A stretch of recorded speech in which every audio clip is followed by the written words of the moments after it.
shots.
Two, one.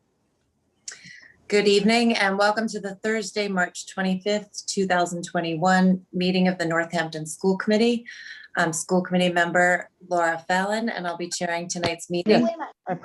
This meeting is being held as an online Zoom meeting pursuant to Governor Baker's emergency order modifying the state's open meeting law. This meeting is being audio and video recorded and is being broadcast by Northampton Open Media. I would ask participants to please remain muted throughout the meeting until we reach the public comment period. I'll begin by asking the clerk to please call the roll. Member Busansky. Present. Member Fallon. Present. Member Seraphy Cox. I'm not sure she's here yet. Member Condon. Present. Member Levy. Present. Member Kaufman is absent tonight. Member Goldman. Present. Member Voss. Present. Member Gold. Present. And the mayor is not here tonight either, but you have a quorum. Thank you.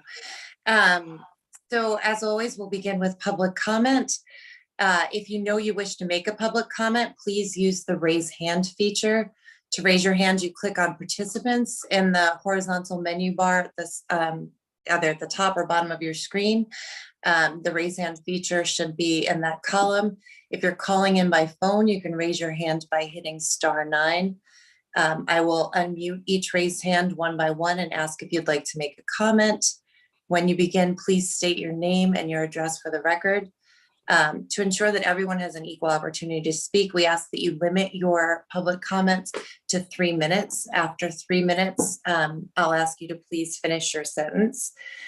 According to our rules of procedure, the school committee does not respond during public comment as it's your time to speak. So while your comments should be directed to us, please understand if we don't respond.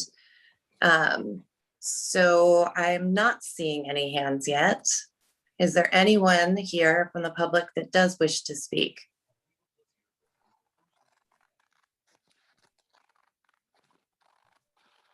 Anyone? Going once? Going twice?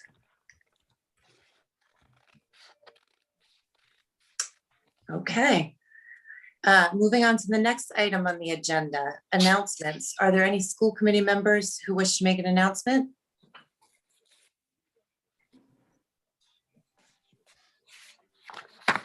You guys are making my first meeting so easy.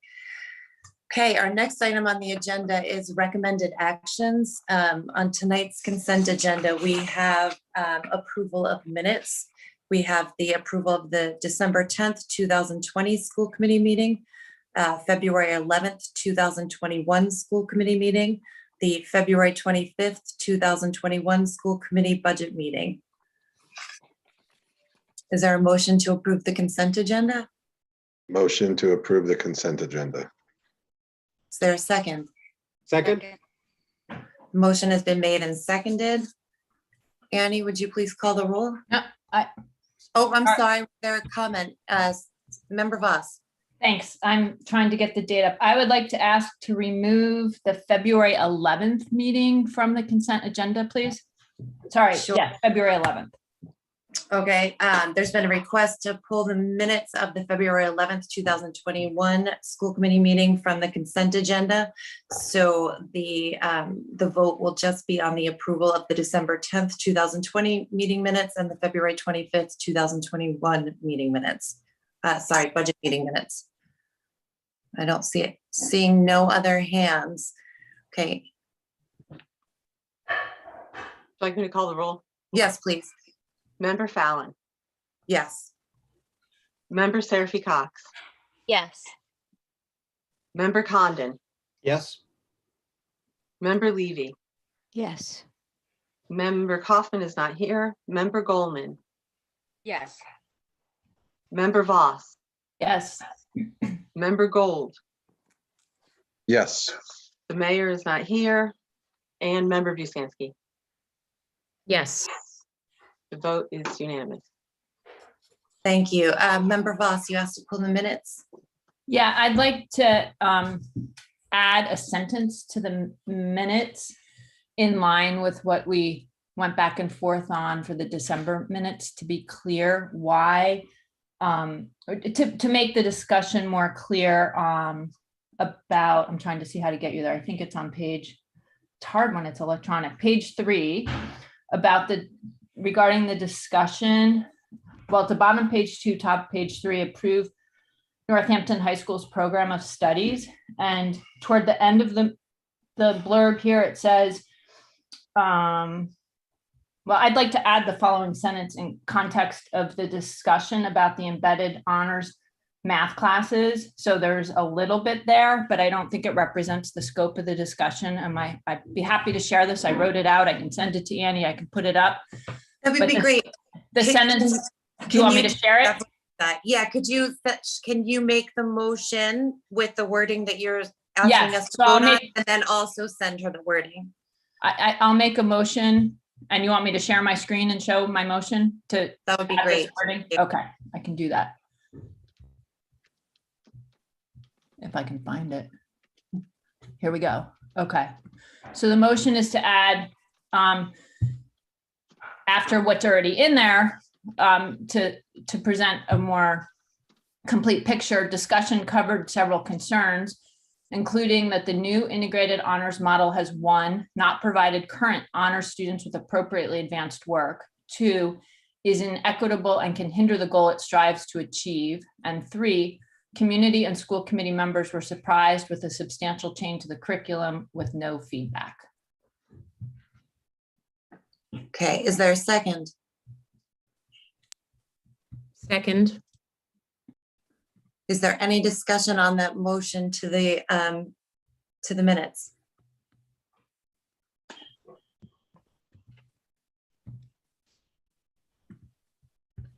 Sorry, with the screen share, I can't see if. Laura, I have my hand up. Member- Oh, sorry. Okay, Member Fallon. You can Yeah, I've got adjust it the now. view. Okay. Okay, so Member Levy, I think had her hand up first. Go ahead. Thanks.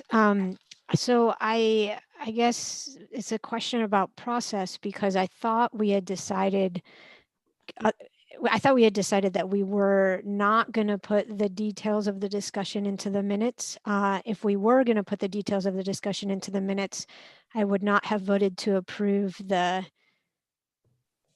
January 10th. December. Yeah, thank you. The minutes about the discussion about the change in start time, as they were presented to us. So it's just, I don't have any issues with the substance of what Member Voss is proposing, but it's the concept. If we're going to put these details in, then we need to go back and put them in those minutes as well. Can I, as a maker of the motion, can I respond to that? Yes. I appreciate that. I thought about that and I reread the December ones, and there is some detail in there such as time on learning and other things. And I felt like the detail about this issue in the current minutes was very one-sided and didn't express the other side, because it was more of a discussion that included a range of things, and these were the things that were left out. So I don't disagree with Member Levy, but I think when there is a conversation that especially has accumulated so much community feedback after it, and I would say we should include some, if we're going to include anything, portray the entire discussion and not just parts of it. Member Busanski. Sorry. Oh, Am I still muted? No, I'm not. No. Sorry. I was just really quickly rereading the minutes from December 10th. And I guess like I respectfully disagree. I think that 6B doesn't actually adequately convey the discussion that we had. There are numerous points that are missing. And so again, like, no problem with what you're suggesting, Member Voss, but if we're gonna accept this, then I guess I don't know if we can change our votes. We just agreed to pass those minutes, but I would want to amend them to be as substantial and detailed as this. Member Busanski. I have I guess I'm on to, I have a very minor point. It's just, so maybe Member Voss could accept it as a friendly amendment. I don't know, but in the current paragraph as it stands, or maybe anyway, it's 1, 2, 3, 4, 5 lines down. It says that an honors class has been embedded in the year-long integrated math classes. They're not year-long classes. So I just thought we should just remove the word year-long, or the hyphenated word year-long. So I don't know if that could possibly. Is that a friendly amendment? Yes, I don't know if Member Voss will. Oh, looks like Member Voss might be accepting it. Thank you. Okay, Member Goldman.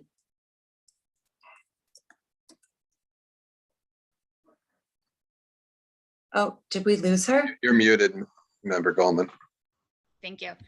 I also am supportive of having the meetings reflect the interest of the committee. However, I think some of these statements are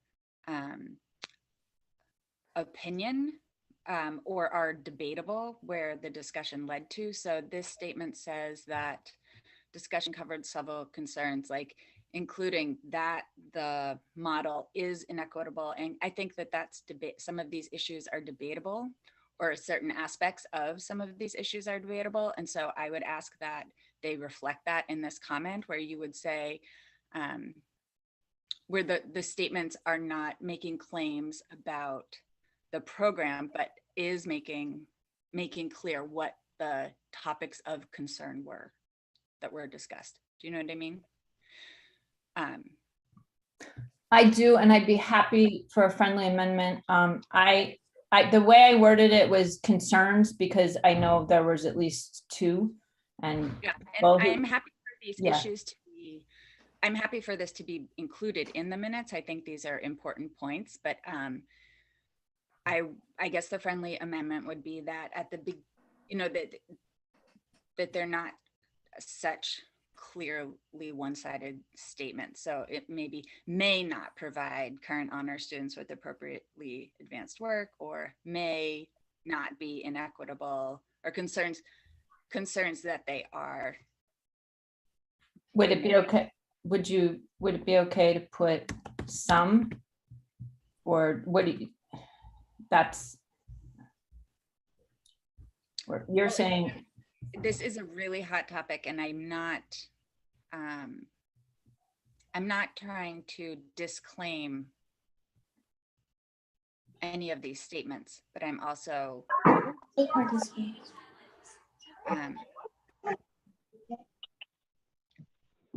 mean, the concerns, is the concern that it is inequitable, or is the concern that it may be? Because I don't believe they are, and that's from the information I've received. And so I don't want it to appear that everyone on the committee is voting for something that is inequitable, or or like with no feedback, that just seems like a bolder statement than I recall from the conversation. So I hear you. I guess I was trying to capture the concerns, which doesn't mean it's true. It's a I see what you mean. concern. And that's why I wrote it that way. And I kind of tried to model it off because we've been back and forth so much over the December one. But I know that I said these things, and if people are more comfortable attaching their name to it, I purposely kept names out of it, but I would be happy to say Member Voss spoke of several concerns, but I do think these are concerns, and they were discussed, and it doesn't mean a concern is true, but it means that we might have more conversation about it at some point. Okay, and I guess the one would go before the word has in that first line, at the end of the first line. Member Gold? Along the lines of the discussion right now, would it suffice? I was trying to look back at December and this one to see how to align them. Would it suffice to say discussion covered several concerns, including if the new integrated model appropriately provided? So if we use like if statements, then it's not saying if it is or it isn't, but just discusses the sides of it. Like 2 questions about equity, and 3, if, what feedback was provided. I wonder if what is it? Community service.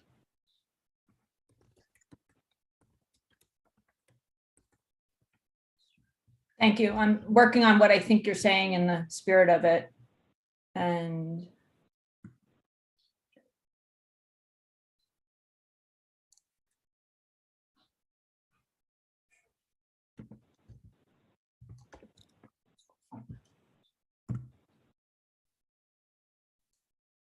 Yeah, maybe like something just like provided feedback or had opportunity, chance for feedback. Wonder if that does it. I don't know if that's. And then someone could go, and then the next thing I think it says is like, go to the videotape, and yep. Then they could see. I wonder if that does it. Is there any more discussion before we move to a vote? So I'll take what I just wrote. I will happily take as a combination of friendly amendments, and I thank you both. Okay, thank you. A motion has been made and seconded. Annie, will you please call the roll?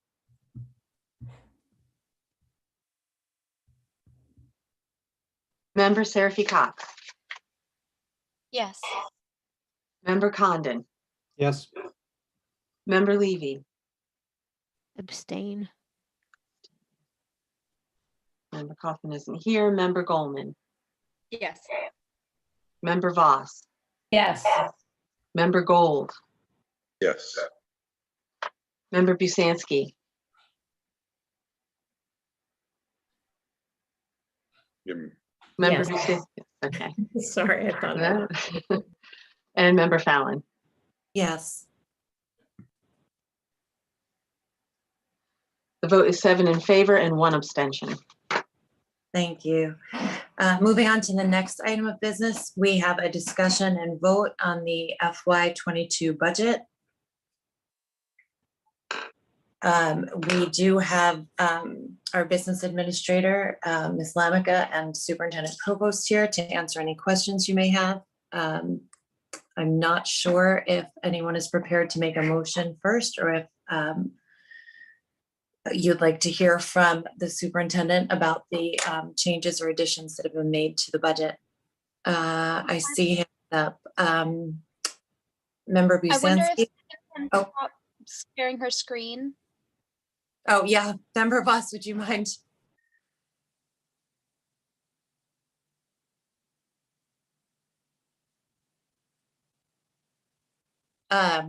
Member, I'm sorry, did I already call on Member Condon? I will make a I motion thought you to, had, okay, sorry. I thought you had called on me already. Okay, but- I didn't hear, I'm sorry, I didn't hear you. And I'll be honest, I'm struggling because it says that people are ordered by the most recently raised hand. And so I wasn't sure if that meant it was in reverse order or if it's in order from top to bottom. So if I call on you out of order, that's my apologies for not knowing the system. It's top to bottom, Okay, so you're in the right place. okay, so Member Busanski is first. Well, I was just wondering if the superintendent wanted to present the additional slides that he sent to us a couple days ago, and but I'm sure we could someone could make a motion to pass the budget. It could go in either order, but that's what I was hoping we would start with, was the slides, the additional information. Sure. Are those ready to be shared, or? They are. Annie, Okay. if you would start your screen share, please.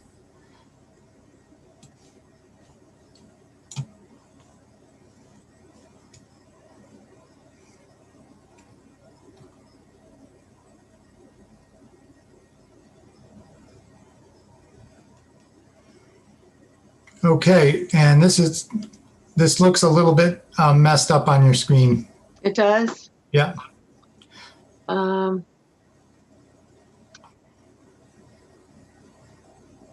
Yeah, it does. Hold on.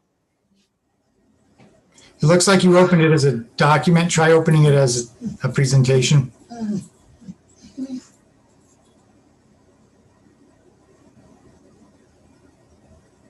Should I download it? I'm not sure. I'm not sure either. I'm sorry. No, download it anyway. If you'd like, I can share it. I have it open in the PDF. That's helpful. That would be great. Thank you, Ronnie. Thank you. Yep. Is this the accurate one? Yes, thank you very much. All right. Okay, so starting with a little help from my friends, at the conclusion of the first view budget, it was the sense of the committee that we should proceed as planned. We did receive some feedback and questions from committee members at that time and have adjusted the budget accordingly. In order to gather further feedback from the community, I discussed the budget proposal with the 6 school councils at a joint meeting held on March 16th. I received some additional feedback from the councils, which has also been incorporated into the proposed budget that I'm asking you to approve tonight. So we will go through this basically in 2 sections. One is feedback from the school committee, which also includes several slides of answers to questions. And then we have just feedback from the school councils, and I have their feedback incorporated on that single slide. So if we could move on to the next one. So during discussion of the first view budget, committee members expressed a desire for additional clinical supports at the secondary level. Also, noting that we'd included school transportation for elementary schools in our budget, there was also a request to add a late bus at the secondary level. So based on that feedback, we're now proposing to increase therapeutic supports to be provided by CSO from 1 to 1.6 FTEs. That will bring the total for the proposed contract with CSO to $100,000. That's up from $70,000 as was included in our first view budget. We also have the late bus for JFK in the high school for $13,000. This would be the amount to have the bus run 2 days a week at each school. Most likely it'll be a Monday, Wednesday, and Tuesday, Thursday arrangement, although the details haven't been finalized. So moving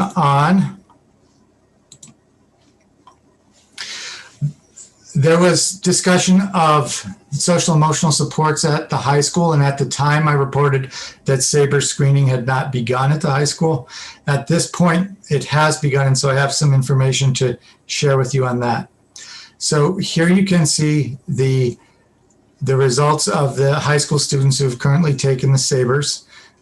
SABREs identifies 2 levels of risk, just low risk or some risk. And I would say that in screening results of any kind of multi-tiered system of supports, you expect to find 20 to 25% of students at risk for learning or social emotional difficulties, regardless of the screener you're using. So based on these results, we're not seeing abnormally high levels of social emotional risk in our high school screening results. And this matches what the staff is reporting. Some students who were not experiencing social emotional challenges prior to COVID now are, and some who were struggling before are actually doing much better in the overall context of COVID. But on the whole, it seems that the level of need is approximately the same as it was before, at least based on these screening results. I would note that this is not the full high school. And so it's important to consider whether or not this is a biased sample. And I would note that there are some indications that the sample could be somewhat biased. Female students and white students are overrepresented. So there may be some variance between these results and the risk levels present in the entire population. It may also be that the students who haven't participated yet represent a different profile. Perhaps their non-participation in screening indicates a level of disengagement, but that's just speculative. So please take that with a grain of salt. At any rate, we're increasing clinical supports at the high school in spite of the fact that the data we have so far looks pretty good. So moving on to the next one. A few questions were asked about total enrollment projections for next year. Here are the projections as of Tuesday, and they've since been updated, so I'll verbally tell you some of the updates. What I'm really taking a look at right now are kindergarten sizes. And so these kindergartens have grown since Tuesday. It's noteworthy at this time that all 4 of our elementary schools are currently projected to have more than 45 kindergartners. That's not reflected here because I'm giving you the update from today. But only Jackson Street has 3 kindergartens. Some families currently registering may end up in private schools, but other families will, with kindergarten age children, will move into town over the summer. So it's hard to know where this number is going to land. It does look high at this time. There's some excess capacity at Jackson Street in kindergarten, and that could be used to reduce class sizes at the other schools through open enrollment. There often are many open enrollment requests for Jackson Street, but I think that even with that, it's likely that we may come back to you with a recommendation to add a 3rd kindergarten at least one of the schools, most likely Leeds or Ryan Road, which then could probably take students through open enrollment as well. So we'll keep an eye on that, and I'll get back to you as those numbers firm up. I can also speak to the early learning experiences of some of our incoming kindergartners. That was a question asked last week, or 2 weeks ago rather. It appears that more than 85% of our currently enrolling kindergartners have preschool. In fact, more than 85% are enrolled in preschool at this time. And among the 15% who aren't currently in preschool, many of them had preschool experience prior to COVID. So that is a reduction from prior years when almost all incoming kindergartners would have had some previous preschool, but it's still well above the statewide average, which is about 50% of students. So I think that's positive for kindergarten. Moving on.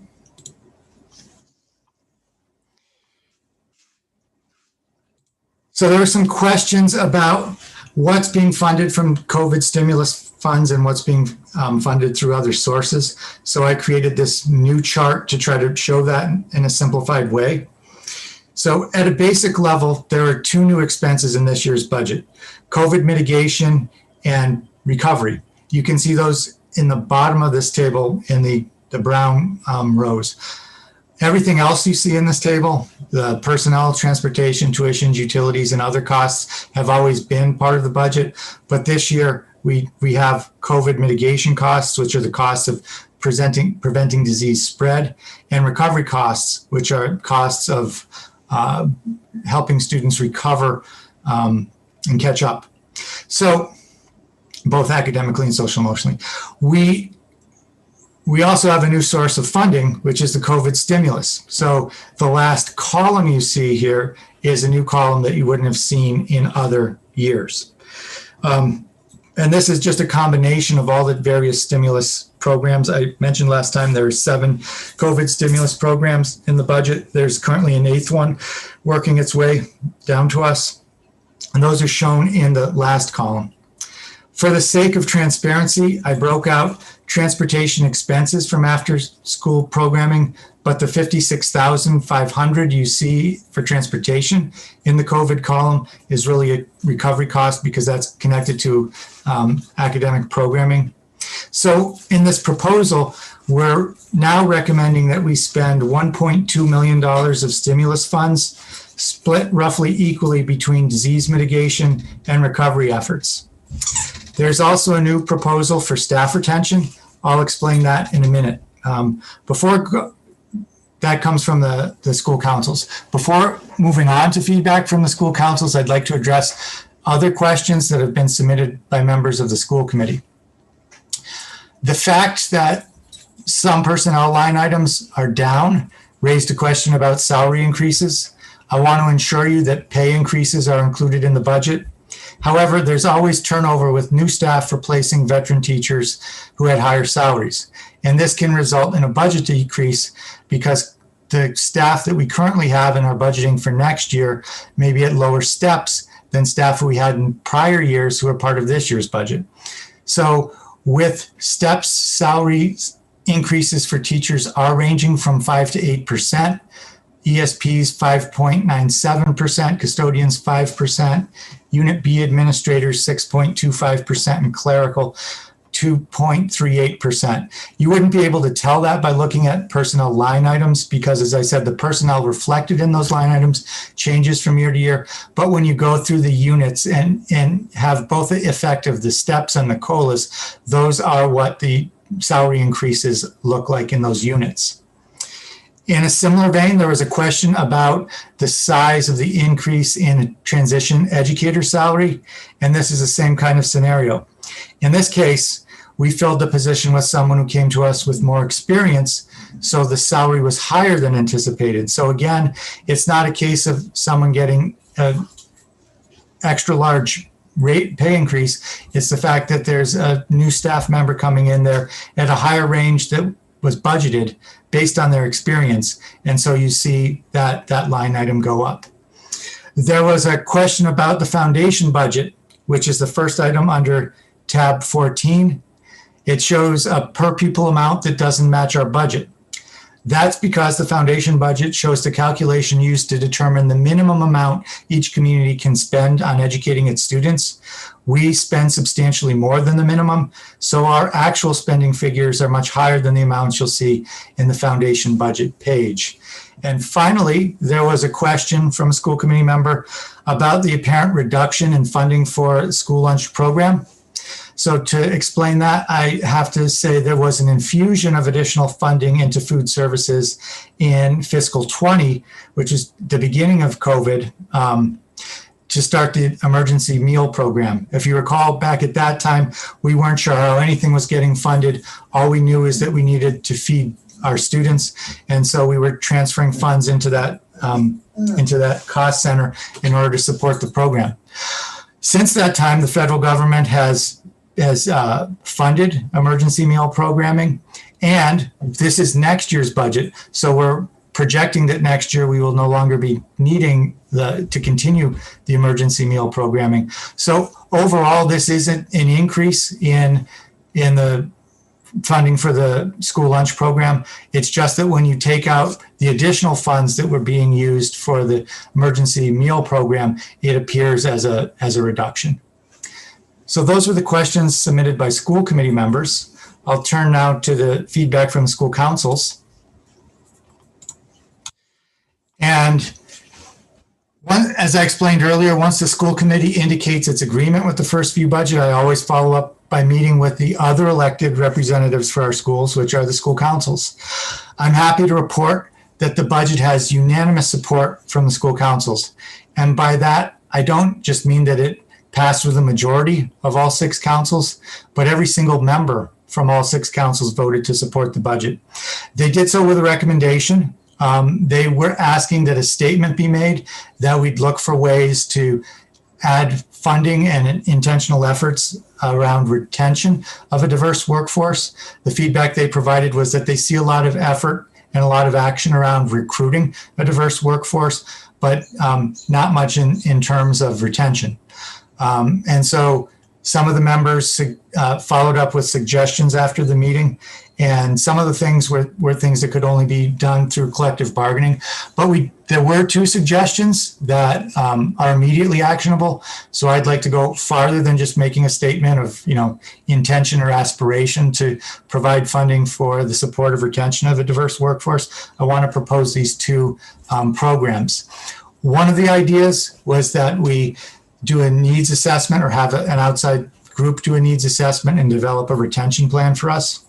As I've shared before, Northampton is a member of the Diverse Teacher Workforce Coalition, which includes the 5 colleges, several other institutions of higher ed that are not part of the 5 colleges, and several local school districts. So I reached out to the facilitator who is with the 5 colleges and asked if they could bring some of the experts, some of the local experts in to develop a needs assessment and a plan for us. As we were talking, it seems like this will probably be a 2-part process over the course of 2 years.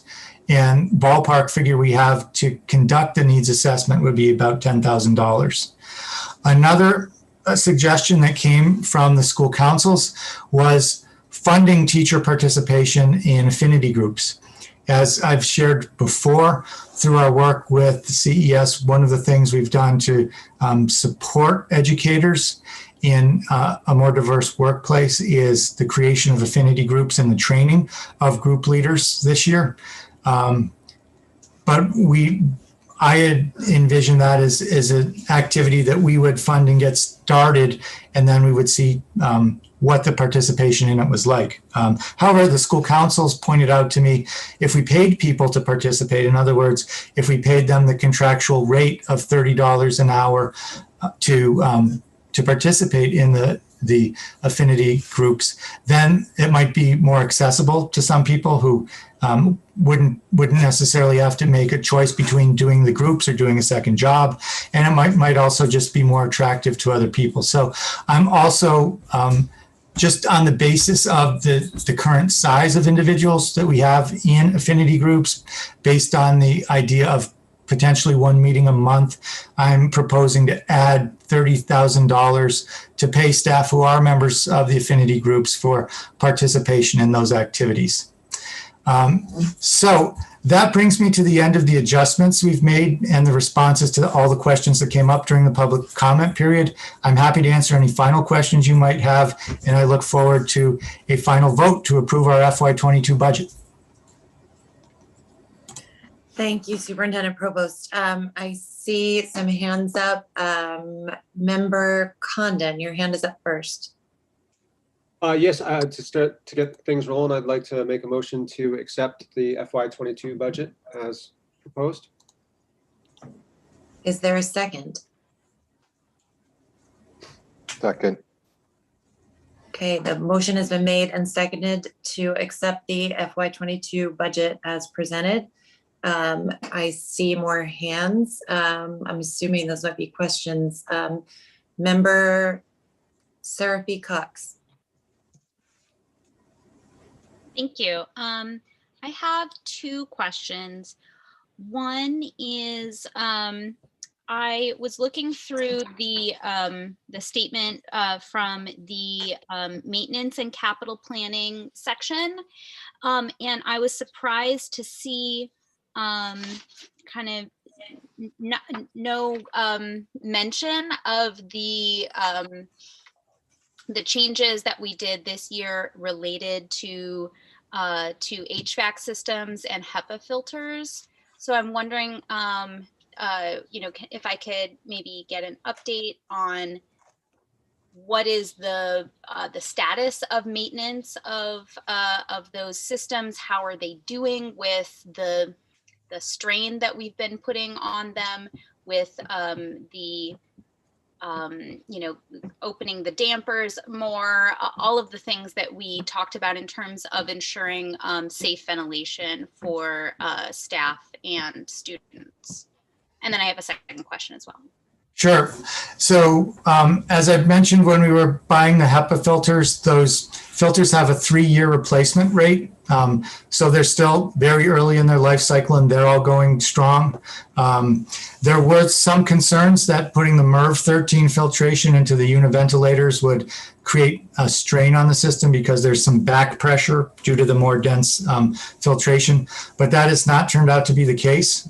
We haven't had any systems fail because of that. There was also a concern about some potential freezing due to having the dampers open more during the cold weather. And it looks like we're through the cold weather, as I think we made 80 degrees today, but we got through the winter without any freezing. So that has all worked out very well. Okay, thank you. I think that it's probably something to continue to have our eye on, as increased wear and tear is not necessarily a breakdown, but can happen in the future. So let's definitely keep an eye on it. And then I'm wondering if you can talk a little bit about the reduction of the first grade teacher at Leeds. And I also, when you were talking about kindergarten, you were talking about potentially increasing the kindergarten there by one class. And I don't know if there has been any thought put to maybe if you are going to increase that kindergarten to do maybe a combined class of kindergarten and first grade. There may be some considerations there, but just kind of asking those questions. Sure. So you have this document, but if you go to slide 4, which is the current projections, you can see that we're looking at 37 students in first grade for next year. So I think that the reduction from 3 sections to 2 sections will not be problematic. The question that I thought you're going to ask is about, well, if we need to add a first grade potentially at Leeds, would we just be, a kindergarten, would we just be cycling that position down, which is a potential outcome. Right now, I can't tell whether it would be at Ryan Road or at Leeds. If you look at the numbers at Ryan Road are actually higher. So it would probably make sense to, if I had to do it today, say that the 3rd class should be added at Ryan Road. But, this will change on a daily basis between now and the time we need to make the final call. I'm just saying that at this point, it looks like it will be one of those 2 schools. I'm feeling like I'm missing something from your question. Oh, the combined kindergarten, first grade, or first, second grade. Yeah, we always look at that. That could be a possibility based on the needs of the students, the skill levels of the students. But we haven't begun discussions about that yet. Got it. And then, sorry, I know that I said I only had one additional question. The other thing is, I think there was one piece that was maybe missing from your summation of the feedback from the school committee that I heard from last meeting, which was, yes, absolutely, in terms of social emotional support for the high school, but also in terms of academic catch-up for the high school. And I know that there's ESPs in the high school that have been added, but I'm wondering, there's a really specific plan at the elementary school about how to utilize the ESPs for extra support. So I guess I'm not quite seeing the vision for the high school yet. Sure, and that's because I forgot to put it in. There is, sorry, it's been a really busy week. There is an academic plan for the high school as well.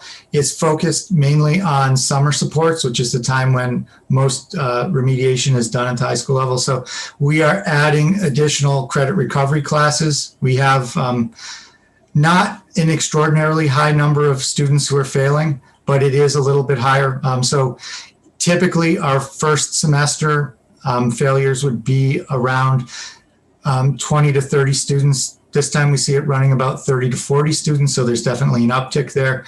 So we're adding credit recovery classes for this summer in the 4 core areas. We are also adding a acceleration program to get in pre-calc to get students ready and take calculus in the fall. So I should have added that in this presentation, and I'm sorry I left that part out. Okay, well, and now it's my turn to say, oh, and I thought you would have said, I thought you were going to say, well, the late bus is there as an academic support. So I don't know if that's true, but if it is, now might be an opportunity for you to say that. Yes, it's true. It's true. But I mean, well, I was focused on things that we're planning on doing in the summer to get students ready to start again. But that late bus will be there to support them all throughout the year. Member Levy. Thanks. Some of my questions were just asked. And I want to follow up on Member Seraphy Cox's questioning about the high school academic support. Before I do that, though, I want to really commend the addition to the budget of the retention efforts for diverse staff. And I really appreciate the school council's recommendations, and seeing them in there is exciting to me. But so about the high school academic support, I guess my concern is about the amount of students who aren't actually failing courses, but are also not learning what they might in order to succeed, be as successful as they would have potentially. Sorry. I know, I Let feel that me- too. So again, so my concern is about the students who are not, who need academic support, but maybe aren't on the level of failing a class and therefore needing the credit recovery. Can you talk a little bit about what the plan is for students aside from the late bus to ensure that they are prepared for advancing coursework? Sure, I'm sorry. Let me, Scout, please. So my wonderful dog training skills. Anyways, yeah, so when students come back, we're going to have to follow a similar process that we used this year of assessing their skills at the beginning of the units and making adjustments on that basis. So this year, for example, we have common assessments that we were able to use for the first time, so that we're able to identify areas where kids needed extra help. And we're going to have to do that again. So there'll be adjustments made in the general ed setting. I'm sorry, I'm here alone. I can't put the dog anywhere else. So that same process that we used in remote will have to be done in person. Okay, and that's set up to catch the kids, the students who have slid but are doing okay, but have slid below where they were before. Correct. So these are kids who would go into the next course, their next sequential courses, but we're not necessarily assuming that they're going to come in as they would have if we were in person for the entire year. Okay, thanks. Mm-hmm. I also want to share a concern about kindergarten. Looking at the numbers, the idea of adding one kindergarten teacher to the 4 schools feels really inadequate as I look at these numbers. I mean, most of these, and you say that they're likely to go up. We're talking 23, 24 kindergartners in a class. And that's too many. So I'm concerned that you're talking about, I mean, when I look at these numbers, knowing that they may go up, I would want to see 3 kindergarten classes at all of the schools, not just 2 of them. So I said that I think we need to add at least one more, or it's likely that we're going to have to add at least one more, but the numbers vary so much. It's really hard for me to say where these will end up. I guess what I'm saying is I'm keeping a close eye on it. And right now, we don't have the kindergartens included in the budget.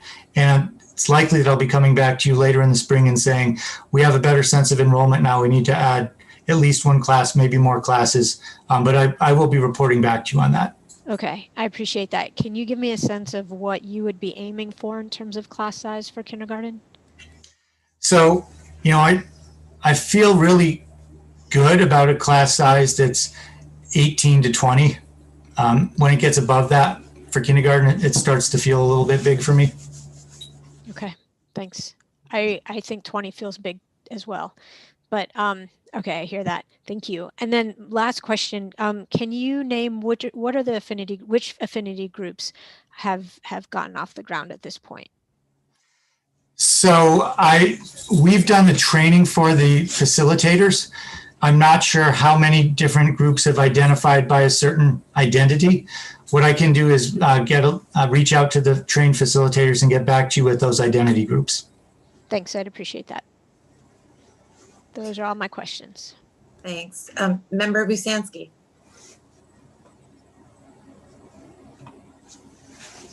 Thanks. Sorry, it took me a moment to unmute. Well, first, Superintendent Provost, we've been on Zoom for over a year and we haven't heard from your dog until now. I think that's really impressive. So, secondly, I just wanted to understand better the additions to the high school around, so the clinical support options addition, it looks like an additional 30,000 that you're proposing putting towards that. And what exactly does clinical support options do in our high school or provide? So currently, CSO provides individual case services for students who are referred to them through the school. Right now, that's for a very limited number of students, and we don't have any dedicated staff. It's all third-party payer.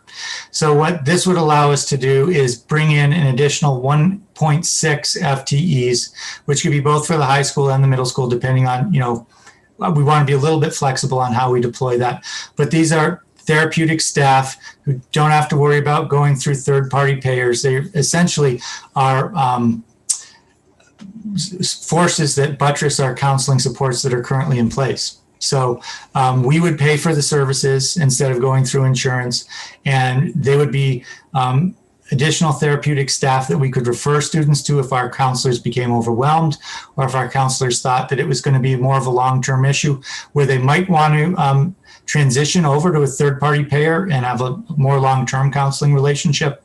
So it's basically to bring the community supports right into the school, like, sort of the community school concept in the area of mental health services. Thank you. And so it would be a 1.6 full-time staff. So a person and a half roughly, or whatever, would be in, let's say, in NHS, and they'd be seeing students throughout the course of the day, or how does that exactly work? Correct. So currently we do, in the model that we currently have, most of the counseling service takes place at the end of the day. With this model, we would have the counselors available throughout the day. And with the late bus, there is the potential to have services after school on those days when the late bus is running. Okay, and then how are you going to make that decision about whether it's in the middle school or high school, or where that 1.6? Based on recommendations from the staff, from the counseling staff at both schools. So it'll be decided before the school year starts, or you're saying it'll change on a, as needed basis? On an as needed basis. We have, when the students come back in the fall, there's going to have to be an emotional assessment, much like there is right now. There will be Also, there may be changes in staffing that we're not aware of that may hit between now and the fall. So what we're saying to the clinical staff is, here's an additional support. Tell us where you really need the help, and we'll put the help there for you. Got it. Oh, that's great to hear. Sorry, I froze a bit, I think. And then secondly, I just want to understand the late bus for JFK and NHS. Can you just repeat again which days it's just the timing days? What's the structure of it? So this amount, the 13,000 and change, is enough to run 4 days a week. So as we envision it now, it will be 2 days for each school. We haven't decided for sure which days for each school, but I imagine it's most likely to be a Monday, Wednesday at one school and a Thursday, Friday at the other school, so that students who have different schedules would have opportunities to stay after school different days of the week. And then, it's not door-to-door transportation. We'd be dropping students off at different hubs within the city. But it would provide an option for kids who maybe just need a little bit of help, need to review something with a teacher, may need to retake a test after school or prepare something for the next day, but who can't do that right now because they don't have transportation. It would eliminate that barrier for them. And what time would the bus be picking up? I guess I'm not clear on that when you say a late bus. Is this like an hour after school ends? Is this, So I would say that the late bus would have to run about the same time the elementary late buses do, because high school is now the first tier, so it'd have to work its way through all the tiers. So I would say it'd be about an hour and a half after the end of the school day, roughly. Okay. And how are you going to connect, or how's JFK and NHS going to connect the late bus to additional school learning supports and additional mental health supports? I mean, NHS, I know, has a long history, though it's not baked into the contract, of teachers staying after school 1 or 2 days a week for extra help, but but JFK does not have that at all. So what I don't really understand what this extra hour and a half is going to do for kids. So I don't know that teachers don't stay after to help kids at JFK. I think that does. I think that does happen for a lot of teachers. I think what the difference would be is if we had a schedule set up and teachers were able to stay on days that match the buses. I think they would try to make themselves available on those days. It wouldn't work for every teacher. Teachers have other lives outside of school, and this schedule may not work for them, but it just creates another opportunity for us to maybe be able to get a kid another level of support by eliminating a barrier that just puts it out of the question for a lot of kids right now. Okay. So, I guess, it just kind of feels like, at the last meeting, I think what I heard was that I also proposed that we needed more mental health support for kids at the high school. And what it's really sounding like to me is that we're putting this additional 30,000 into CSO, and that just seems inadequate.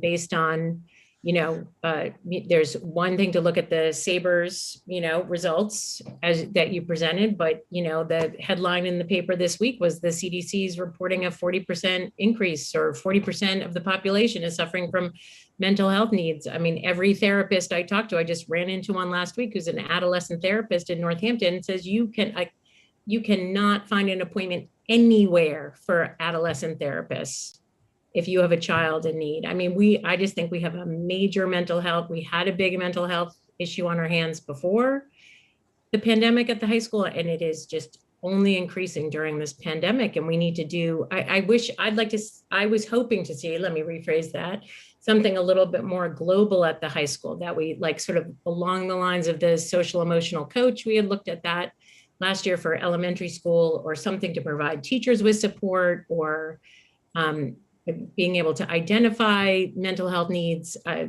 working more closely with parents to figure out what kids are needing. I could think of a million things, but that doesn't really matter. It shouldn't, so I feel like there just needs to be more in this budget to address those mental health needs. I also feel a little concerned about, the late bus, that and I don't doubt that JFK teachers stay after school with their students. I really don't. But what I meant by more baked in is that every kid sits down in an NHS class and and their teacher usually has up on the board the days they're going to stay after, they'll be after school. If you want extra help, Tuesday and Thursday from 3 to 4.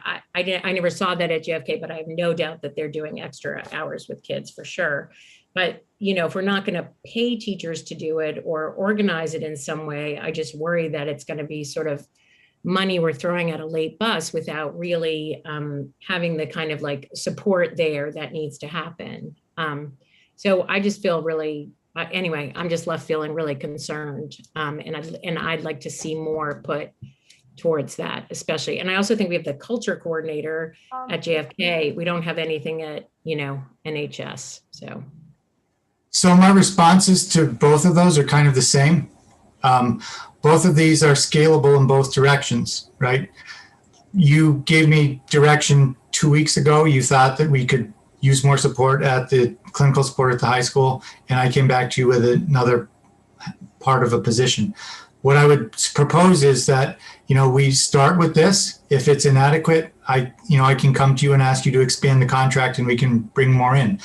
It does seem to me, honestly, to be adequate based on both our data, our quantitative data, and with what we're seeing in the school from staff. You look at a number of behavioral issues that have historically been seen throughout the schools. We're not seeing them right now. Part of that is because we have fewer kids in school, so that will change.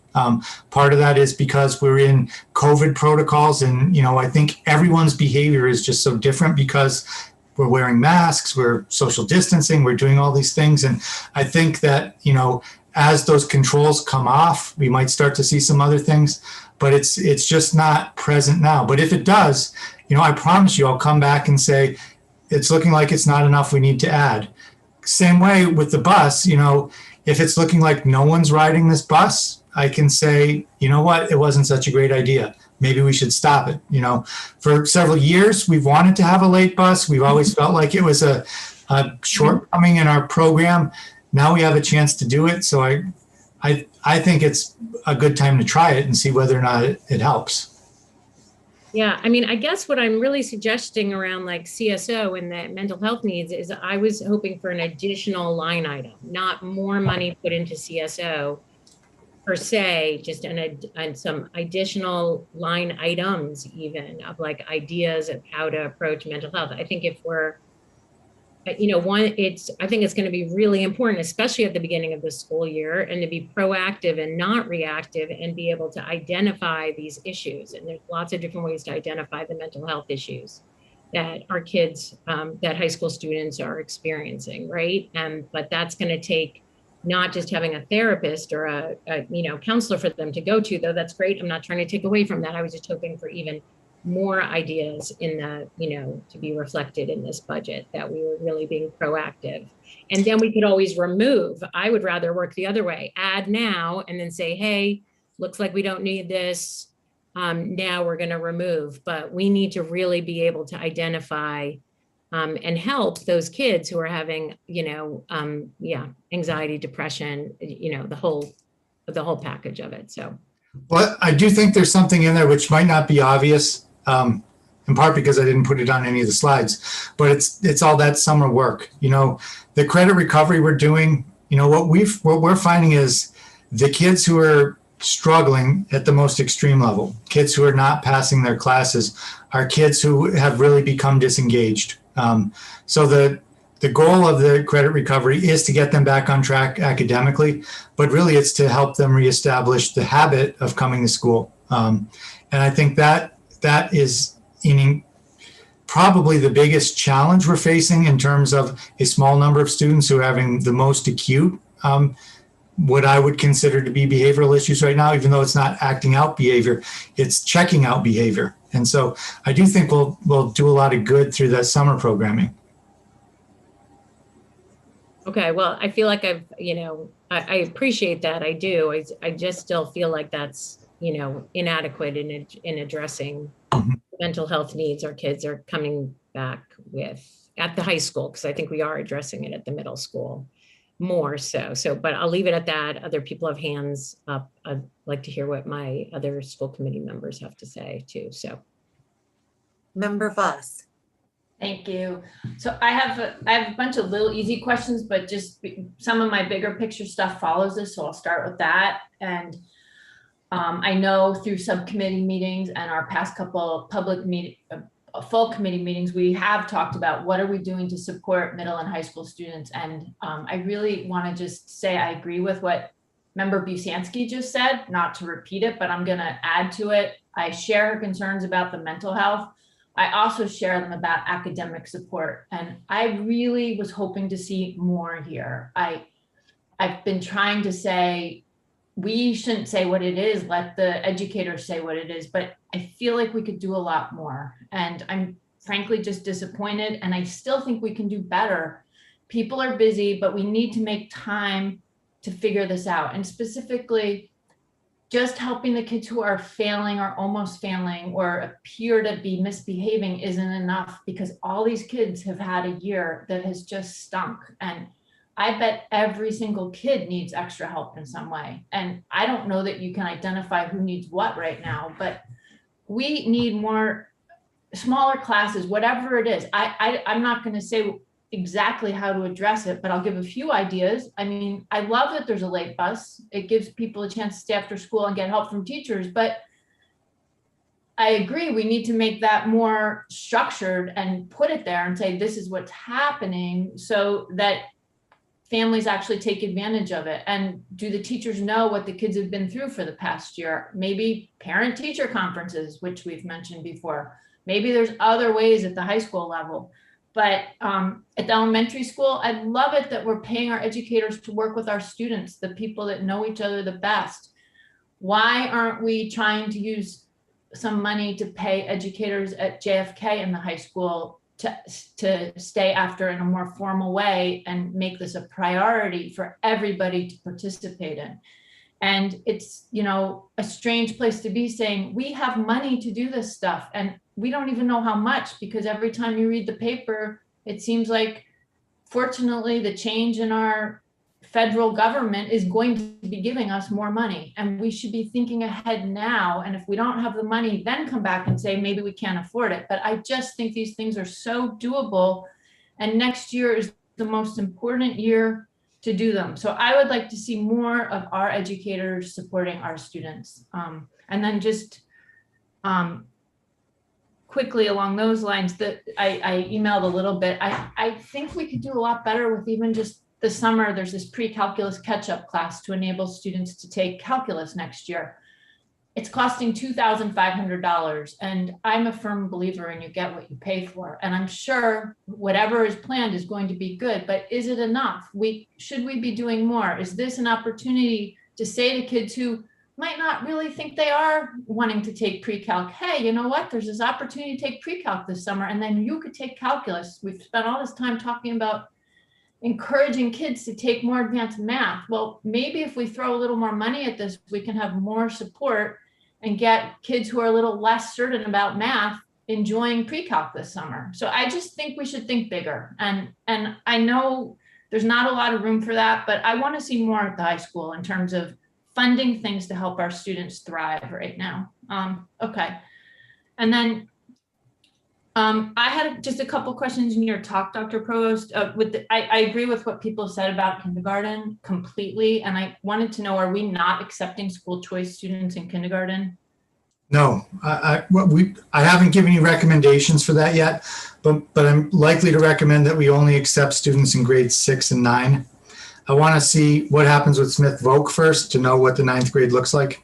I think that I very much support that. I think next year, the best thing we can do for our students is to keep their classes as small as possible. And that's another question. I know you really don't want to, I understand why, and we had this discussion in depth in subcommittee, use stimulus funds to hire, I don't know what to call them, but long-term staff that we pay the way you do so that we have unemployment issues. But at the same time, over a 3-year period, if we have stimulus funds and we have turnover in our educators, if we were to hire a few extra teachers, I feel like we could probably keep our teachers in the district.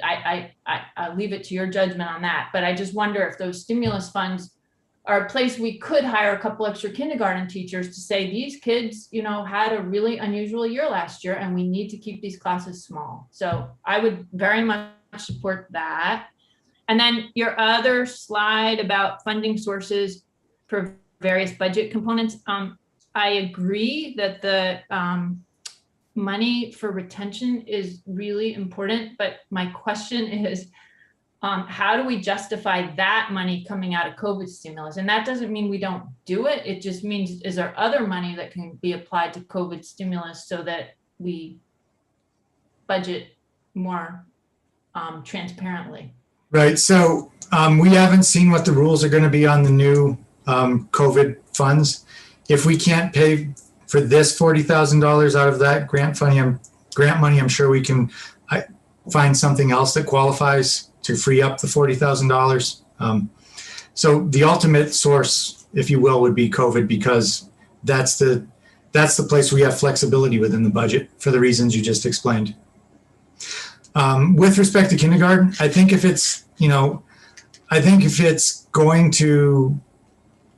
if we add positions, I have to come back with you for a plan for it that doesn't include the COVID money, because, those kindergartners then become first graders and then they become second graders. So those are not just positions for this year if we need them. They're likely to be positions that we need for the next 13 years.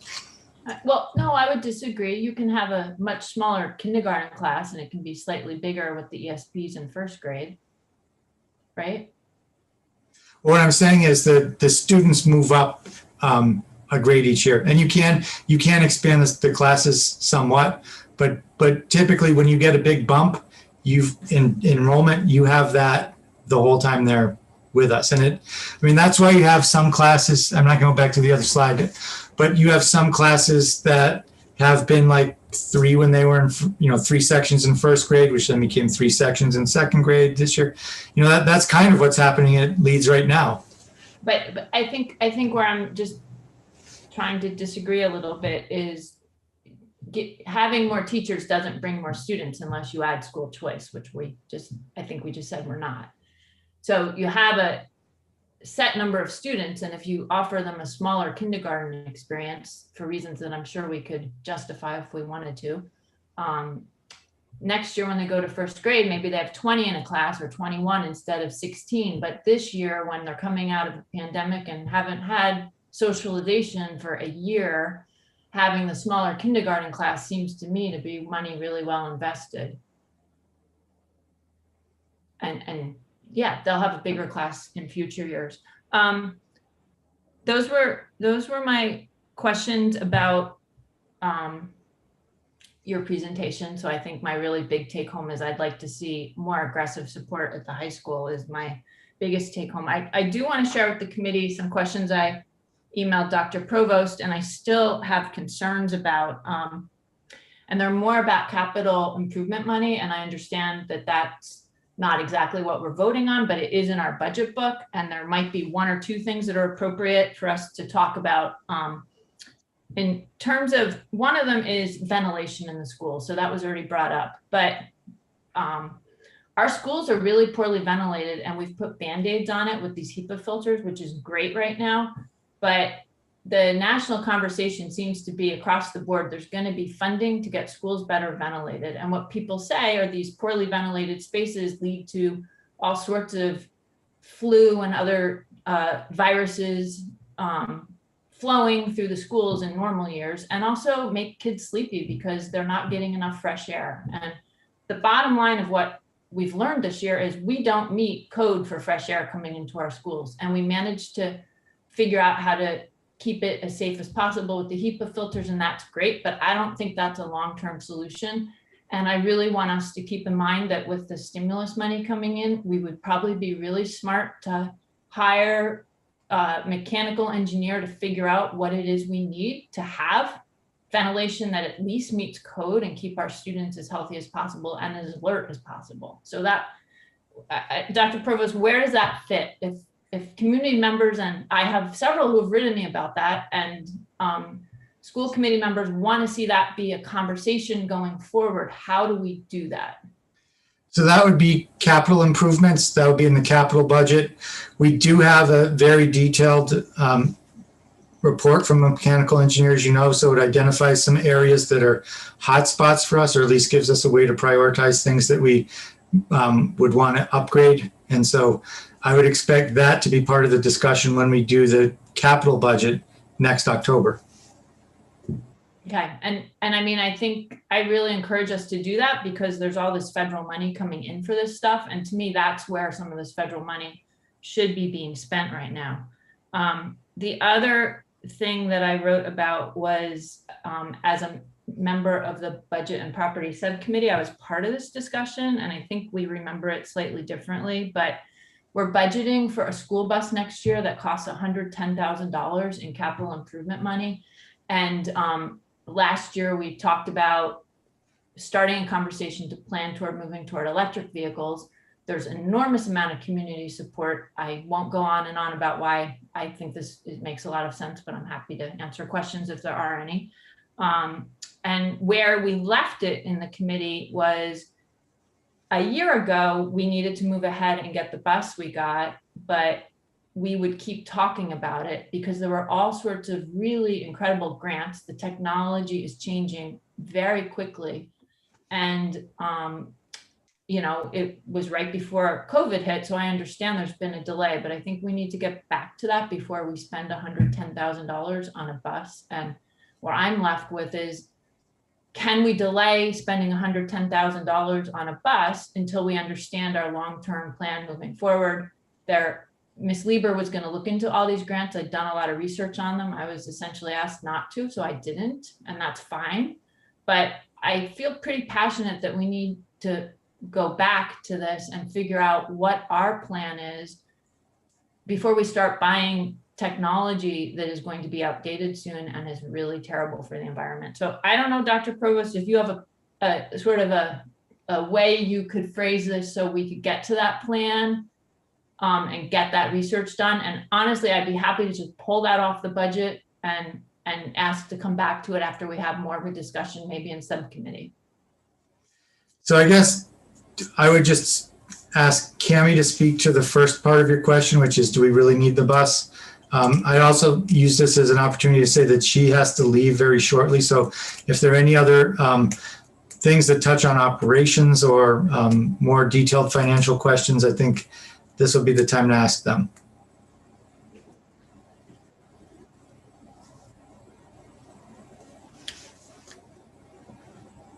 Well, for some reason, my video's not working. I have no idea why. My audio's working, correct? Yes. Okay, well, so to answer your question about the bus, we did work through a lot of pieces of it last year when we were asked to look at the electric buses. The grants to pay for it were one of the pieces that we looked at because the cost of an electric bus is considerably higher. We would need to put in a request with the city capital money to buy an electric bus rather than replace the bus that we have, our normal regular buses. And the other piece that we ran into at the same time is the charging stations, the mechanics that we have at DPW that repair our buses, where we're going to get those repairs. We've talked to other communities, and that's why at that point it became more of a standstill of we don't have enough information because not enough people around here have them, so we can figure out how to do all this operationally. And these are our 4 buses within our district that transport our special education students and preschool students for the most part. They have hydraulic lifts on them. So there's a number of things that when we looked at electric buses, we questioned, how are we going to do that with these kind of buses? So we do need to replace the bus because there's hydraulics, there's you're going to start paying more repair bills on things. And we do have this replacement cycle. We put in a capital request that the city capital funds would fund half of the bus, and our bus revolving account pays for the other half of the bus. Is how it would end up getting funded. And we replace one of those every 5 years. And we did not replace one this year because we got the 7D van instead, trying to meet that need.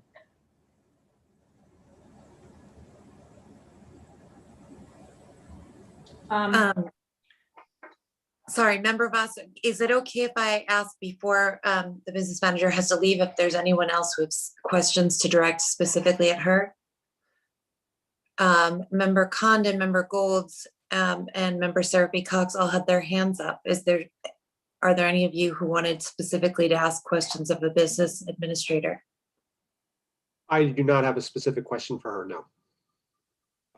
I guess my question sort of I don't know if Dr. Provost is gonna ask, let Cami to chime in on. So yeah, mine could relate to that. Yes, potentially.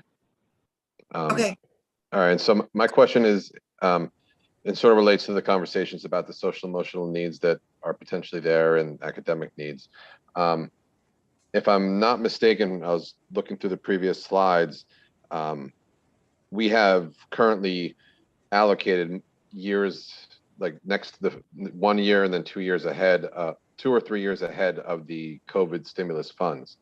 And some of those are already available. And so I'm wondering, will there be some sort of needs assessment done once the high school students come back and all the elementary students come back, where in the end of May or June, Dr. Provost, you might come to us and say, based on the needs assessment we're seeing, we might be able to I'm requesting that these COVID relief funds, rather than be used in 2022 or 2023, one of the, we use this year to address the current needs. Is that a realistic possibility?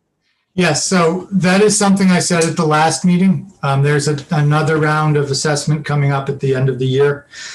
Just to your first point, so we have 3 years of COVID funding that we're talking about, and $4 million. The first year is the year we're in right now. And so we're spending about $1.5 million this year of COVID money. Next year, it would be about a little bit more than $1.5 million of COVID money. And then that would leave us with a little less than $1 million for the third year. Now there is that whole new bucket of money that's working its way down. We don't know what that's going to be yet, but I expect that that'll be there to spend in FY23 and possibly FY24. And so I guess my question is that money for FY22 and 23 that's currently allocated for those years, and maybe this is where Cami comes, it would be available to spend some of that in June if, based on your needs assessment, you realize that there's more supports needed that you could use this money for at the end, by the end of May or June this year. Is that correct to say? Well, I know that was directed at Cami, but I just want to say the $1.5 million is already in this budget. So that's already spent. You can't spend that twice. You could spend the 23 money for next year. Gotcha. So based on the results of the assessments. Kimmy, would you add anything to that?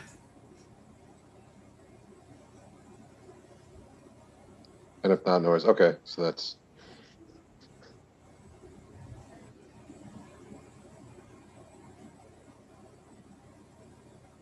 That's all I got there. Is Cami still with us? I'm not sure if that's her phone number.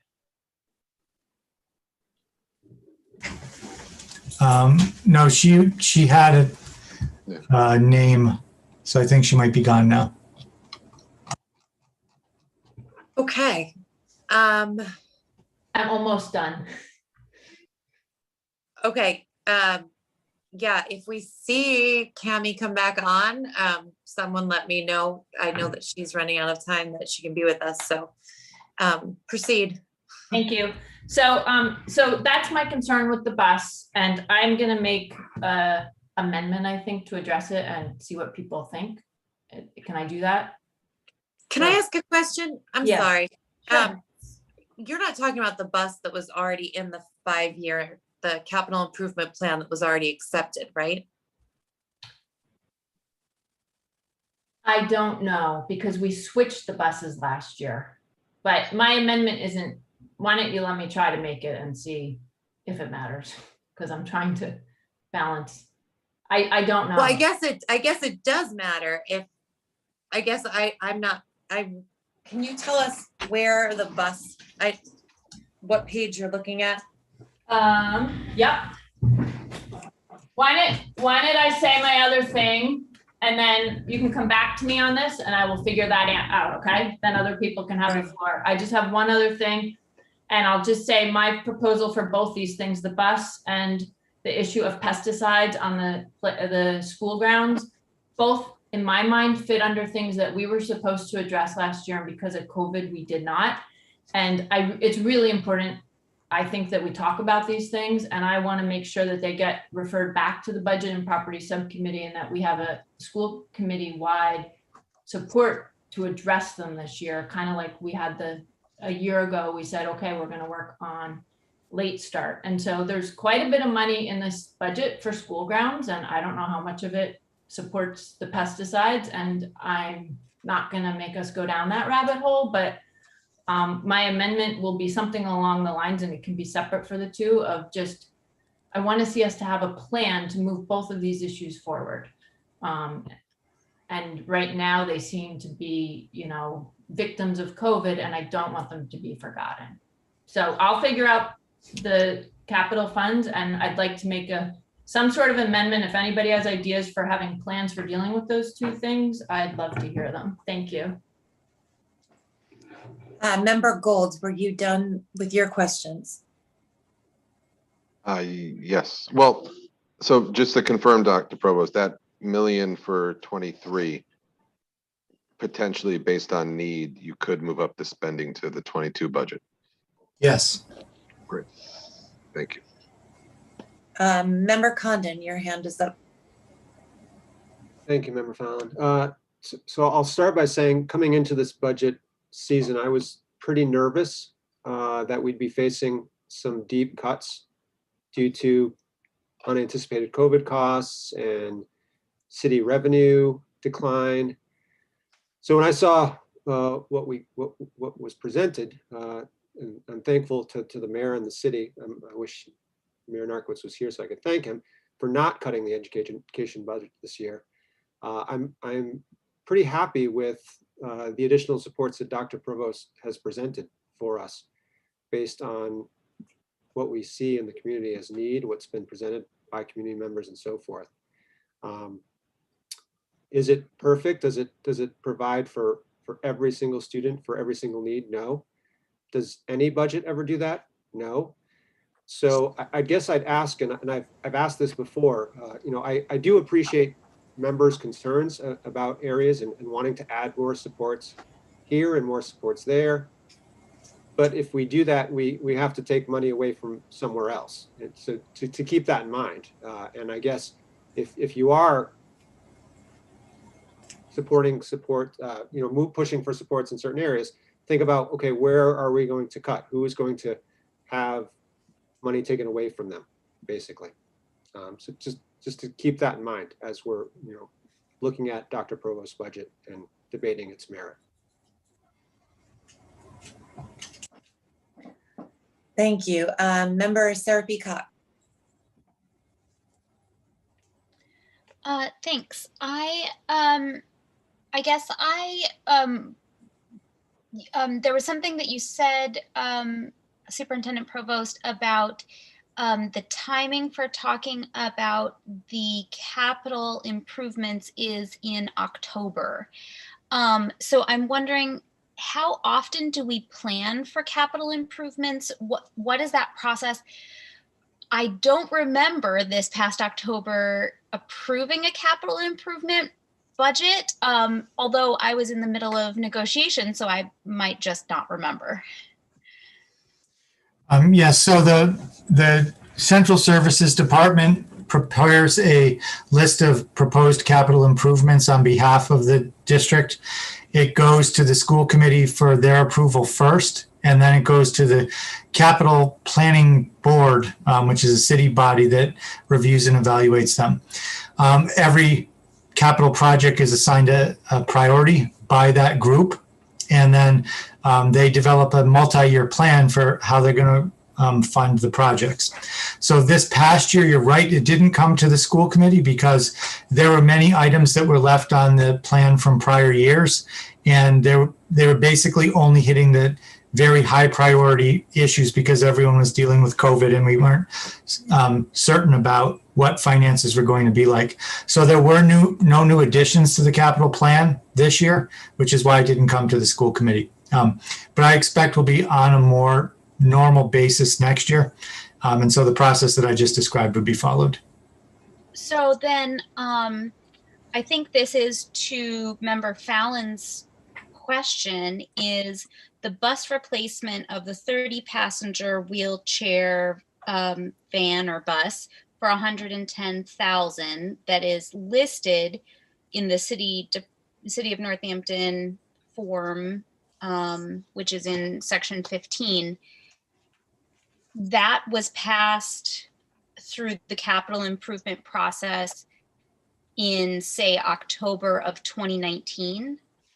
In prior years, yes. So the bus replacement schedule actually goes out several years. I believe it's more than 5 years. And the way that is typically funded is 50% through the bus pass receipts and 50% through capital funds from the city.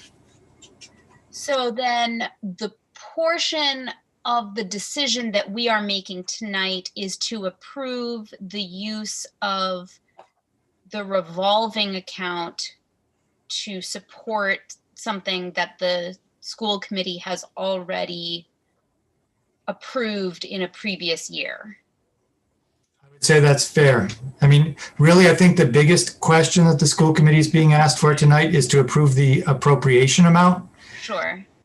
Which is separate from that item because the revolving account isn't part of that. The capital improvement isn't part of that. But that one little piece of the budget, it is fair to say, was discussed as part of prior capital improvement plans and was also discussed in the budget and property subcommittee. All that Member Voss was just saying about looking if there was a better option, if there were electric buses, was a study because we were thinking about possibly swapping one of the typical buses for an electric bus. We also have had a change that we've made in the past where we changed a bus to several vans because we were having trouble finding bus drivers and it was easier to find van drivers. So it's passed in the capital plan, but it can be changed later on too, is I guess what I'm saying through that process. Superintendent, I guess my question, and this is where I wish the mayor were here, is that this capital plan has already gone through a public hearing and it's already been passed with a resolution at City Council last week for this FY22 expenditure of the bus replacement for the 30 passenger bus. I guess I'm not clear on whether that's something that can be undone once it's adopted. I mean, I think we can talk about future because we do this on a 5-year plan, but now that it's already gone to the city council and been adopted there, I'm not sure that this is something we can undo with a motion to this budget. I can't really speak to the city process. Can I say something on this exact topic? A year ago, we undid it because we changed our minds about what we wanted to buy. So 1 year ago, we were supposed to buy the bus we're now talking about. And somebody in the school department said we would be better off with vans for these reasons. And we all agreed and it changed and it was no problem. And during that time, we talked about making a plan and following through on progress in electric vehicles and figuring out how we're going to transition to those, which we have to do at some point. And there are grants, a lot of grants out there that somebody should look into.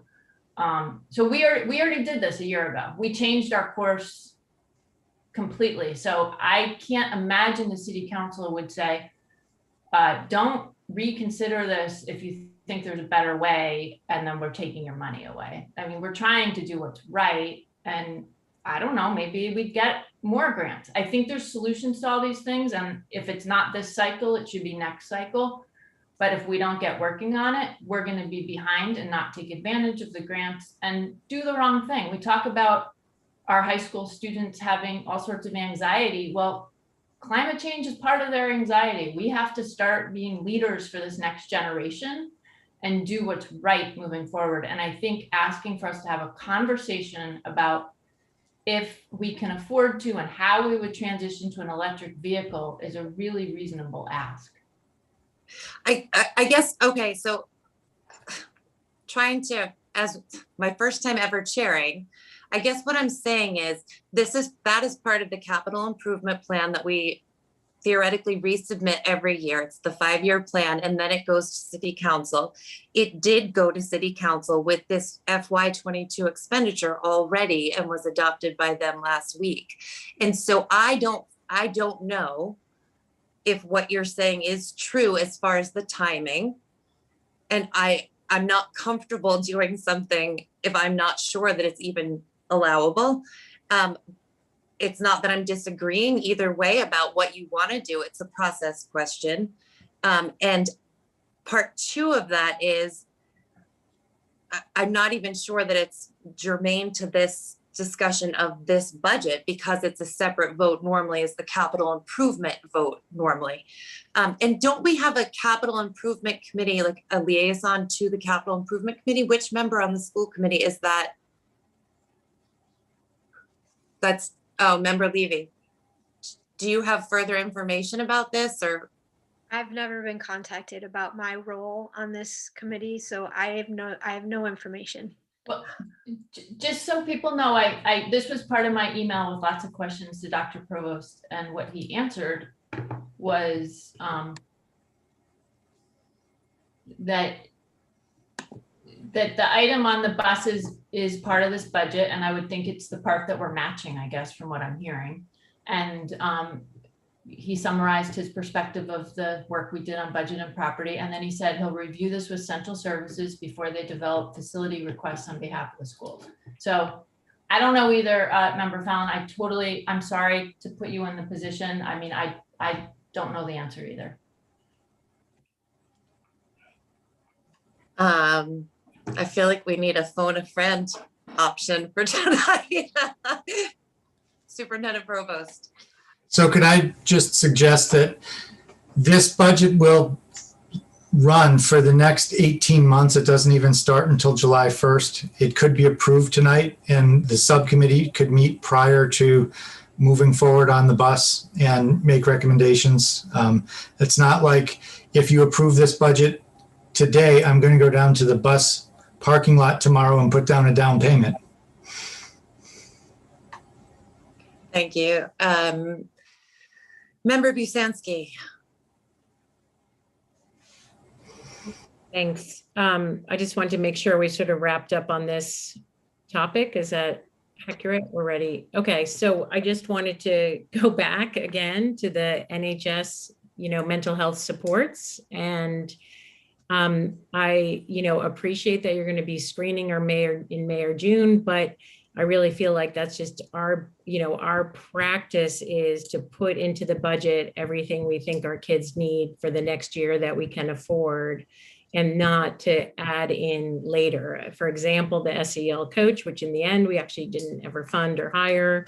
And I can't move ahead with this budget. I'd really like us not to vote on it tonight and wait until next month and give Superintendent Provost a chance to talk again with his NHS, the all team in general, but especially the NHS leadership about this issue, and come back with a fuller proposal or put some additional money aside. I really appreciate Member Condon's point, and I always, and I appreciated it last year when he talked about it, but we are not in that same position in this post-pandemic time where we actually have funds available to spend to step in fast and help our kids. And to me, I think coming in with a strong plan and then deciding to remove it is one possibility if we don't need it. But anyway, that's the way I would like us to go. And I'd like us to postpone the vote until the next meeting so that we can see a fuller plan and more ideas, because I know there's a million more ideas than just, what we're seeing tonight. As the parliamentarian, I'm just asking you, Member Busansky, is that a motion? Can I make a motion to postpone the vote? Is that the question? I'm asking you if that is the motion you are making. Yes, that's the motion I'm making. Is there a second? A motion to postpone the vote till the next meeting. Well, isn't there already a motion on the table that I made? Doesn't Yeah. that motion need to be resolved? So there has been a motion made and seconded to approve the budget as presented. I guess we need to do a vote on that first. The motion to postpone, parliamentarian. It's my understanding that a motion to table is germane when there's a motion on the floor, but I can ask Google to make sure that I'm right. That would be my understanding as well. Otherwise, we'd have to actually vote down the budget in order to postpone the vote on the budget, and that just makes no sense.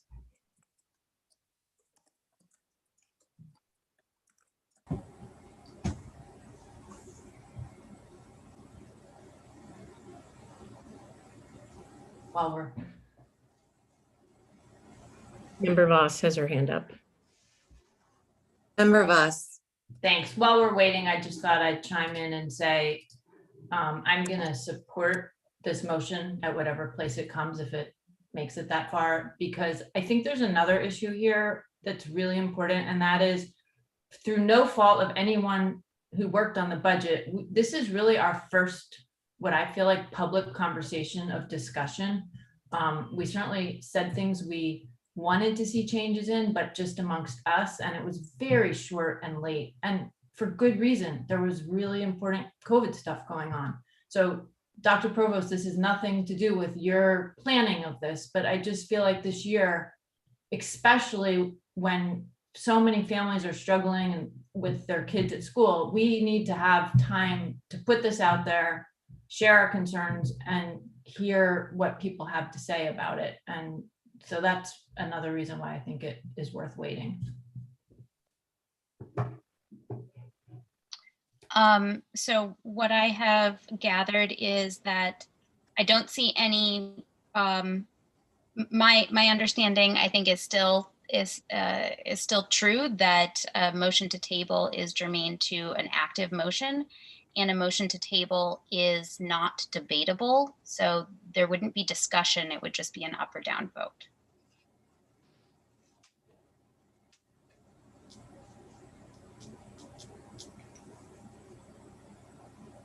So Sorry, Member Fallon. I know this is a hot seat to be in. so you all are giving me a breakdown. Member Seraphy Cox, can you share where you're reading that? Because I went to Google as well to learn about it. It seems it says that has come up unexpectedly, right? Like, I don't know what's coming up unexpectedly here. Tabling is if the board is not ready to vote, be it a lack of information, a sensitive topic, people need more information or time to process or deliberate, or yes, an urgent matter has come up. So yes, that is one of the possibilities, but there are many reasons to table.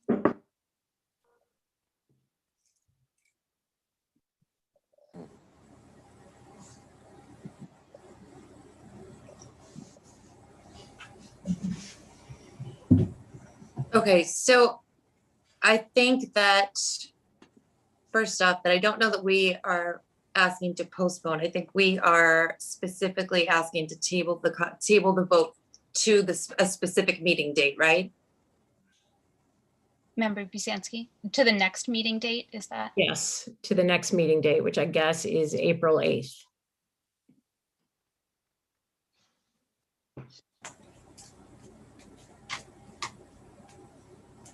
Which still leaves us enough time because we have to vote by April 15th is required by our city charter.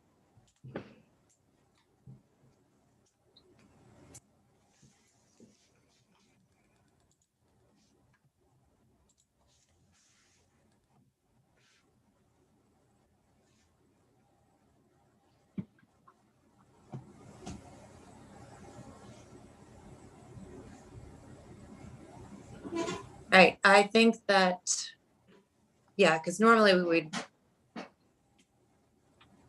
specifically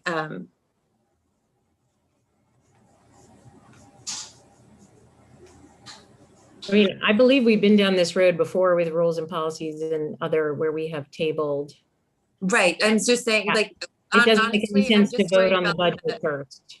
the postpone versus the table to a Oh, I specific see. date. And so I think postponing to a certain time, I think that postponing to the next meeting is fine as far as language. So the motion has been made and seconded, and is that a majority or is that a 2/3? Emily, I'm sorry, member Seraphy Cox? Majority. Okay, a simple majority.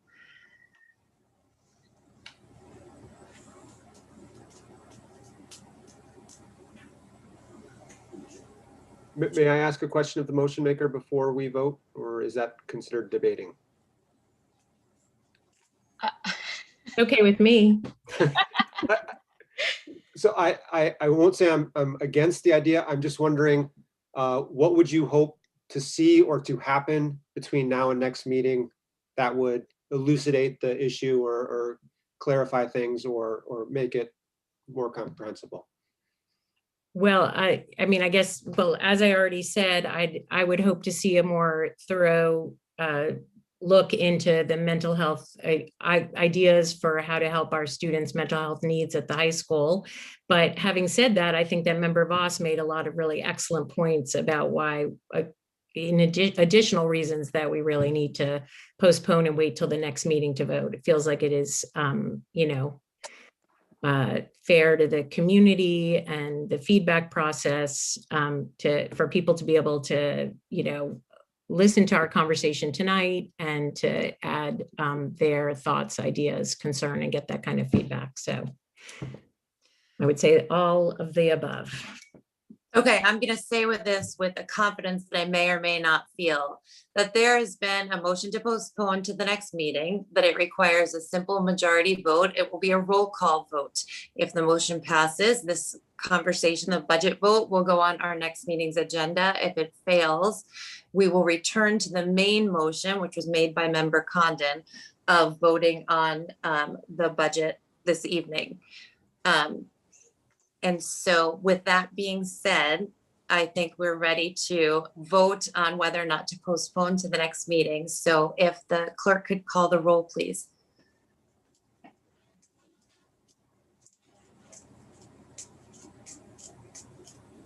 Member Condon, Yes. member Levy, Yes. member Goldman, Yes. member Voss, Yes. member Gold, No. member Busansky, Yes. member Fallon, No. and member Seraphy Cox. Yes. The vote is 6 in favor, 2 against. Great, thank you. So that will go on our next agenda. So we move along then to the next item on our agenda, which is a vote to restore transportation for students in grades 7 through 12 who live more than 2 miles from school when their grades resume fully in-person instruction. And I'm going to invite Superintendent Provost to just give you the background on that before we put a motion on the floor. Thank you. So, as I explained at the last meeting, the transportation social distancing guidelines that caused me to recommend moving to the mandatory minimum for transportation have been rescinded, and in any event can no longer be observed even to transport only students at the mandatory minimum now that we're starting fully in-person schooling. For that reason, I now recommend restoring transportation services for students in grades 7 through 12 once their grades join the fully in-person model.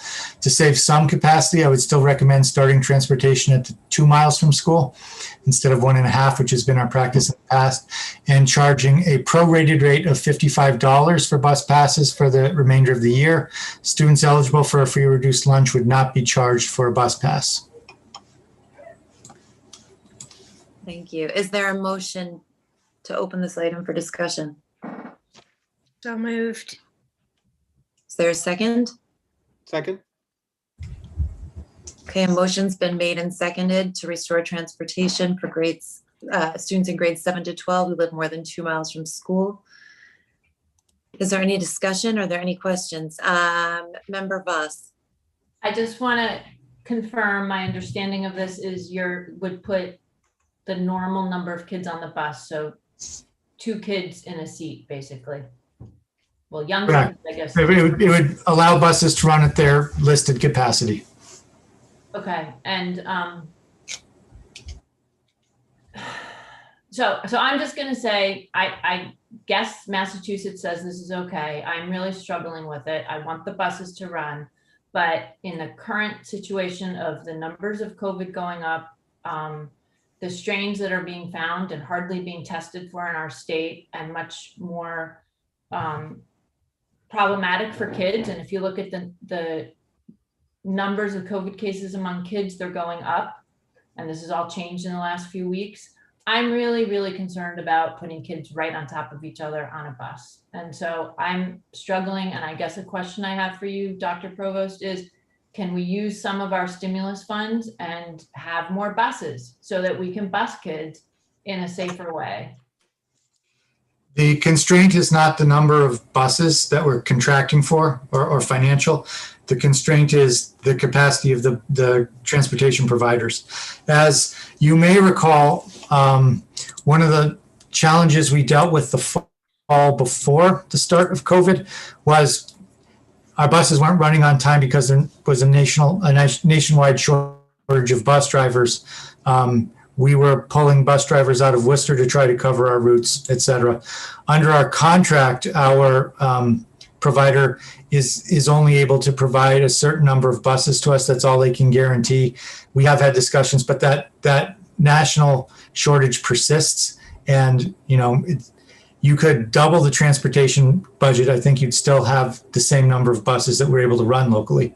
Okay, well, my other creative solution is to ask you, can we ask families to only use the bus if they really need it and have some sort of lottery for seats if it's past capacity? Because I can't support putting kids that close on a bus, given what I understand about how this disease spreads. I just can't support it.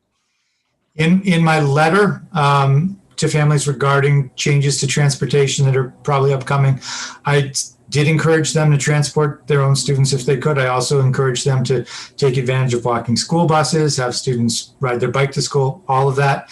I'm not sure what you mean if buses are beyond capacity, because we in no case can loaded bus past capacity. Even in prior to COVID times, you can't put more students on the bus than they're listed to carry. I didn't mean to say past capacity, but the current capacity is a lot of kids based on all the data we crunched for a late start and figuring out bus schedules. There's a lot of people on some of these buses. And I guess if I had a better sense of how many might actually be taking it, or if we could limit it, and I'm a lot less worried about losing money on 2 months worth of busing, especially since we have stimulus money to offset costs of COVID. And this is a clear cost of COVID. So I don't know if you have any ideas of extra routes, extra tiers. Is there anything we can do to keep the kids further apart from each other on the buses? And the other question is, I assume we'd have windows down on the buses. Is that part of it? We'd have windows down. We'd have students masked. I really think the best solutions are having individuals use different forms of transport if they can. But I'll just tell you, in conversations with many families who've spoken to me since we started hybrid, I've had people say, I'd love to participate in the hybrid model, but I can't do that because I need transportation right now. And, I'm not eligible because my child's in 7th grade or my child's in 8th grade. I know that there are families who want our educational services and are not able to access them. So I would be opposed to a lottery or something that might still keep them out of the schools they'd like to attend. So that's really what I would say. I don't think within our structures we can really add routes or rebalance routes, because then the times will be off. And as I said, I don't think we can add buses, but we can, facilitate the other modes of transportation. And at the high school, for example, most, you've seen the bike racks, that school shouldn't be able to run on 3 buses, but it does because so many people use alternate forms of transportation. I think there will be a lot in 7th and 8th grade that do that as well. And there will be a lot in the earlier grades that do that. But I just think that it doesn't make sense to say we are breaking the limit on social distancing because we have to do that for the elementary students, and then are saying we're holding the 7th through 12th graders off because of social distancing that we're not observing for the younger students.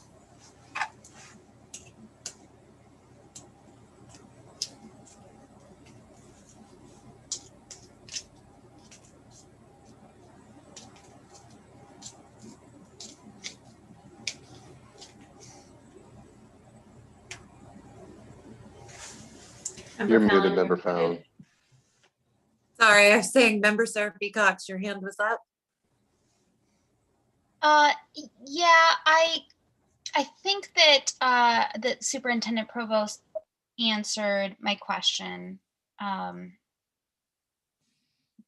I'm still kind of on the fence about this. I guess maybe I'll ask it, but I kind of feel like you have already answered parts of it at least. What would be the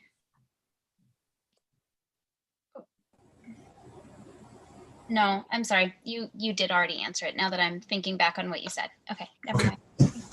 Okay, seeing no other hands, a motion's been made and seconded to restore transportation for students in grades 7 through 12 who live more than 2 miles from school. Annie, would you call the roll, please?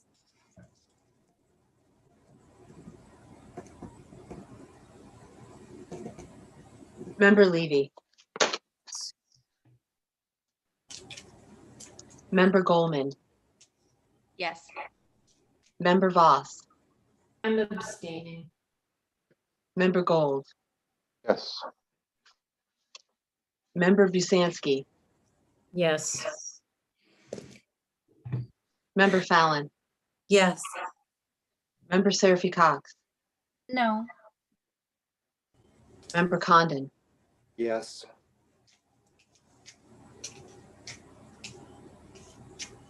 The vote is 6 in favor, 1 against, and 1 abstention.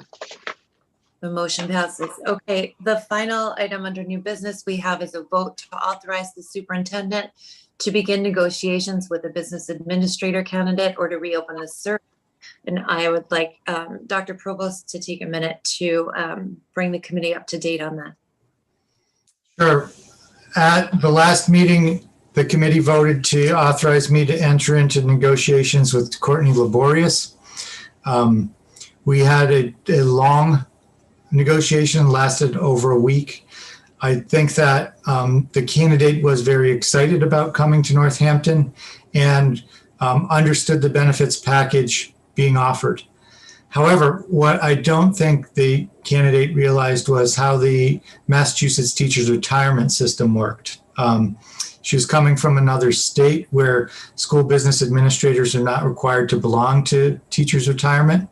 And as someone coming into the system in Massachusetts, she would have been subject to an 11% charge for the MTRS. And I think that made the position untenable for her, even at the upper end of the range. So when we reached an impasse there, I reached out to the other 2 candidates who were brought forward as finalists to ask them if they were still interested, if the committee was interested in them. At that time, Bobby Lee Jones withdrew. And so the remaining candidate that you have is Angela Wang. So the question before the committee tonight is whether you'd like me to begin the process with Angela or whether you'd like to restart the search. Thank you. Is there a motion to open this topic for discussion? Member Seraphy Cox. I'd like to make a motion to direct the superintendent to reopen the search. Is there a second? Second. The motion has been made and seconded to direct the superintendent to reopen the search. Is there any discussion? Member Serapy Cox and Member Levy, your hands are up, but was that to make the motion and second? Correct. Oh, okay. So Member Levy, you wanted to speak. Yeah, thanks. Superintendent Provost, I'd like to hear your preference on this. Would you rather hire the remaining candidate or reopen the search from scratch, start again?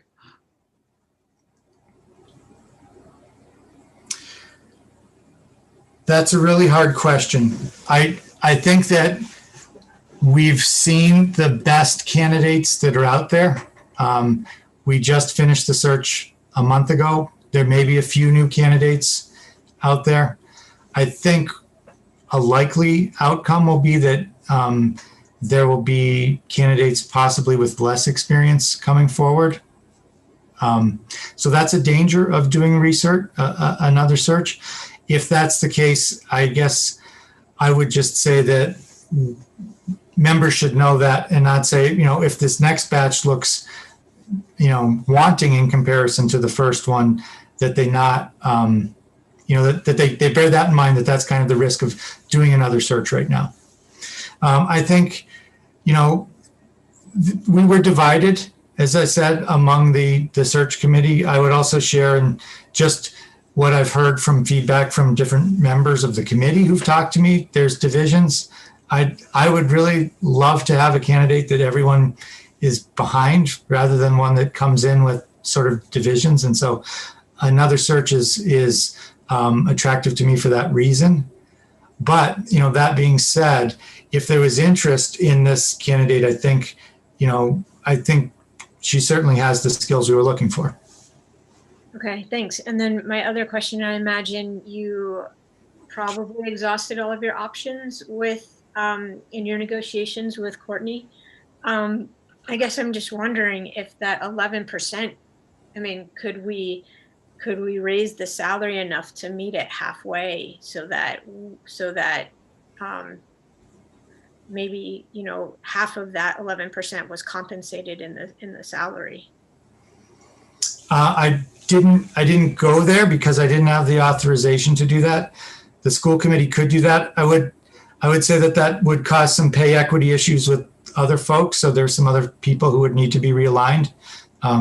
But if that's something the committee wants to do, I'd be happy to take that back to Courtney. I would be curious to hear what other members of the committee think. But I guess it would be helpful to know, and you may not know the answer to this, and I'm not sure you can necessarily say in public, but I would be interested to know, what does that mean in terms of pay equity? What are we looking at in terms of both meeting that salary for her, or raising the salary for her, and then meeting the pay equity for others, like lump sum? I don't know if you know that.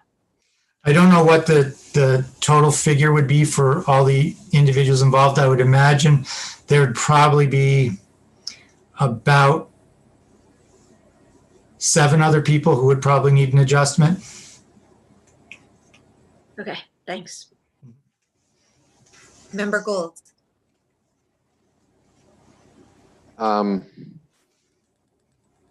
Couple questions. So one thing, the suggestion of offering it to the one remaining candidate, that also came with the possibility of hiring Cami, is that correct, as a mentor of sorts? Mm-hmm. So there is that feature, I think, that's important as we're assessing that. I guess I would also like to know, is there anything that we would want to know further that would help us decide whether we want to hire the remaining candidate? I'm sorry, I want to say Angela, but I feel like it's not right. I'm sorry if I'm not saying her name correctly.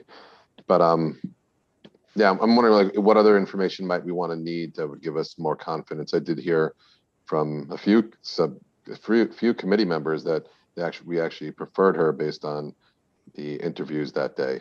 So I'm wondering from fellow school committee members about that piece.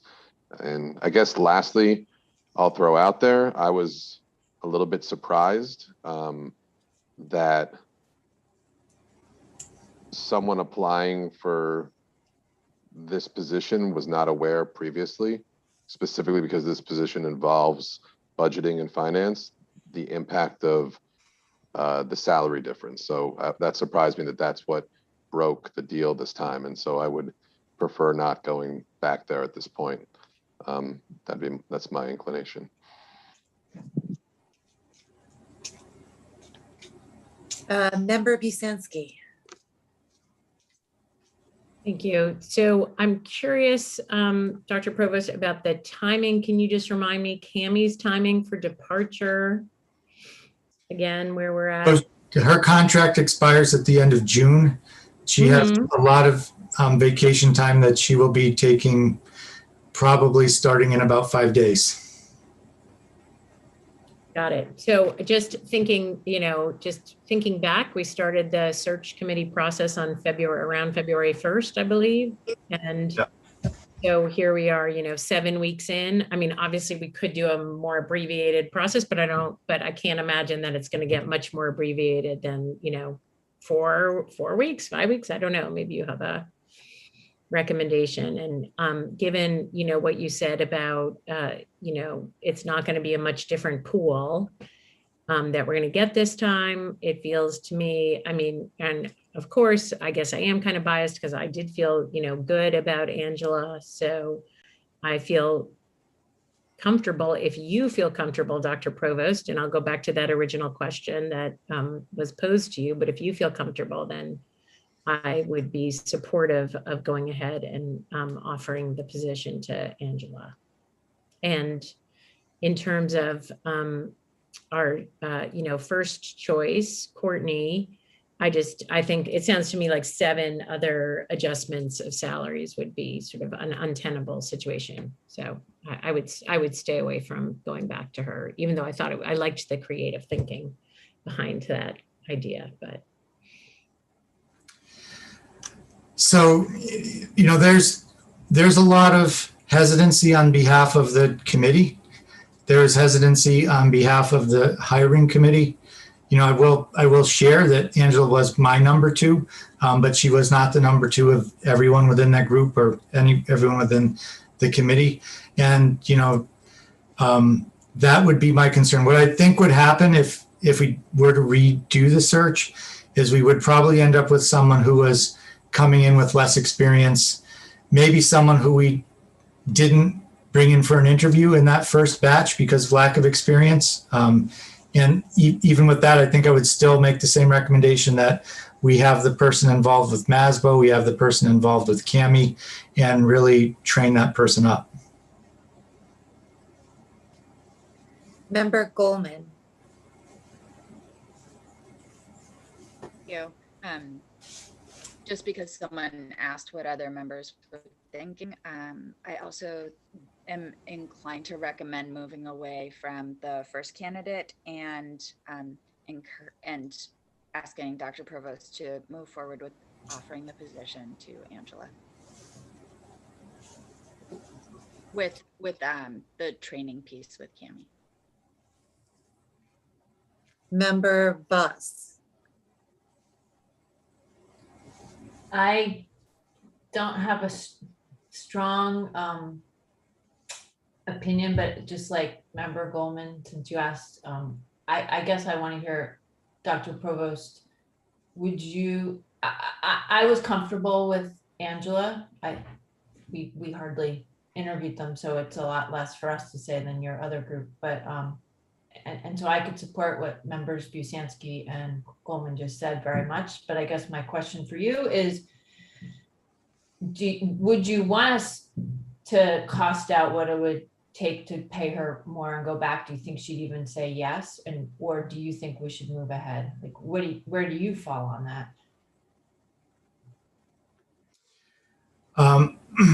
If there was a way to make it work with Courtney, obviously that would be my preference.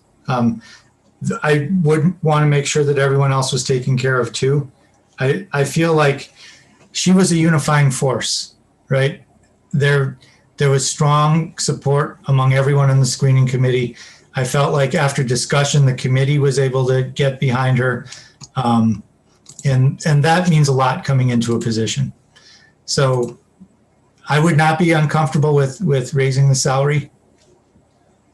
I thought her answers to the questions about,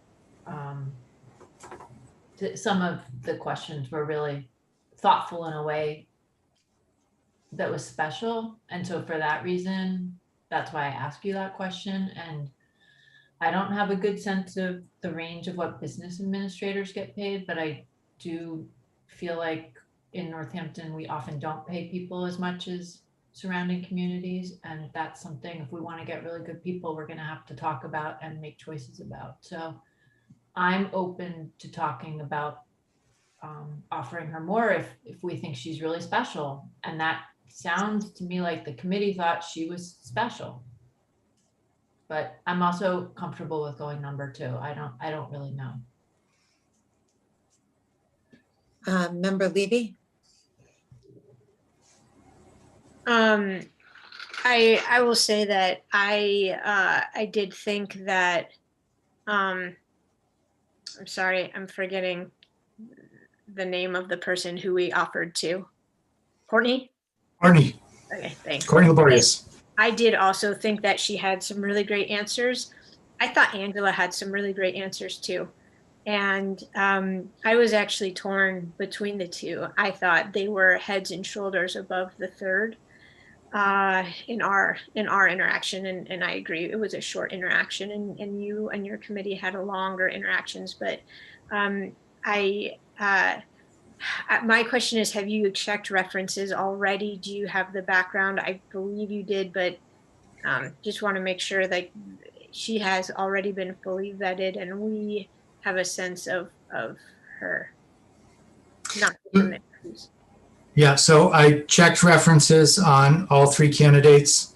I'll just be frank. I would have liked different references for both Courtney and Angela. Neither one of them were listing their current employer, which always is concerning to me. I did get good references from the people who they had listed, though.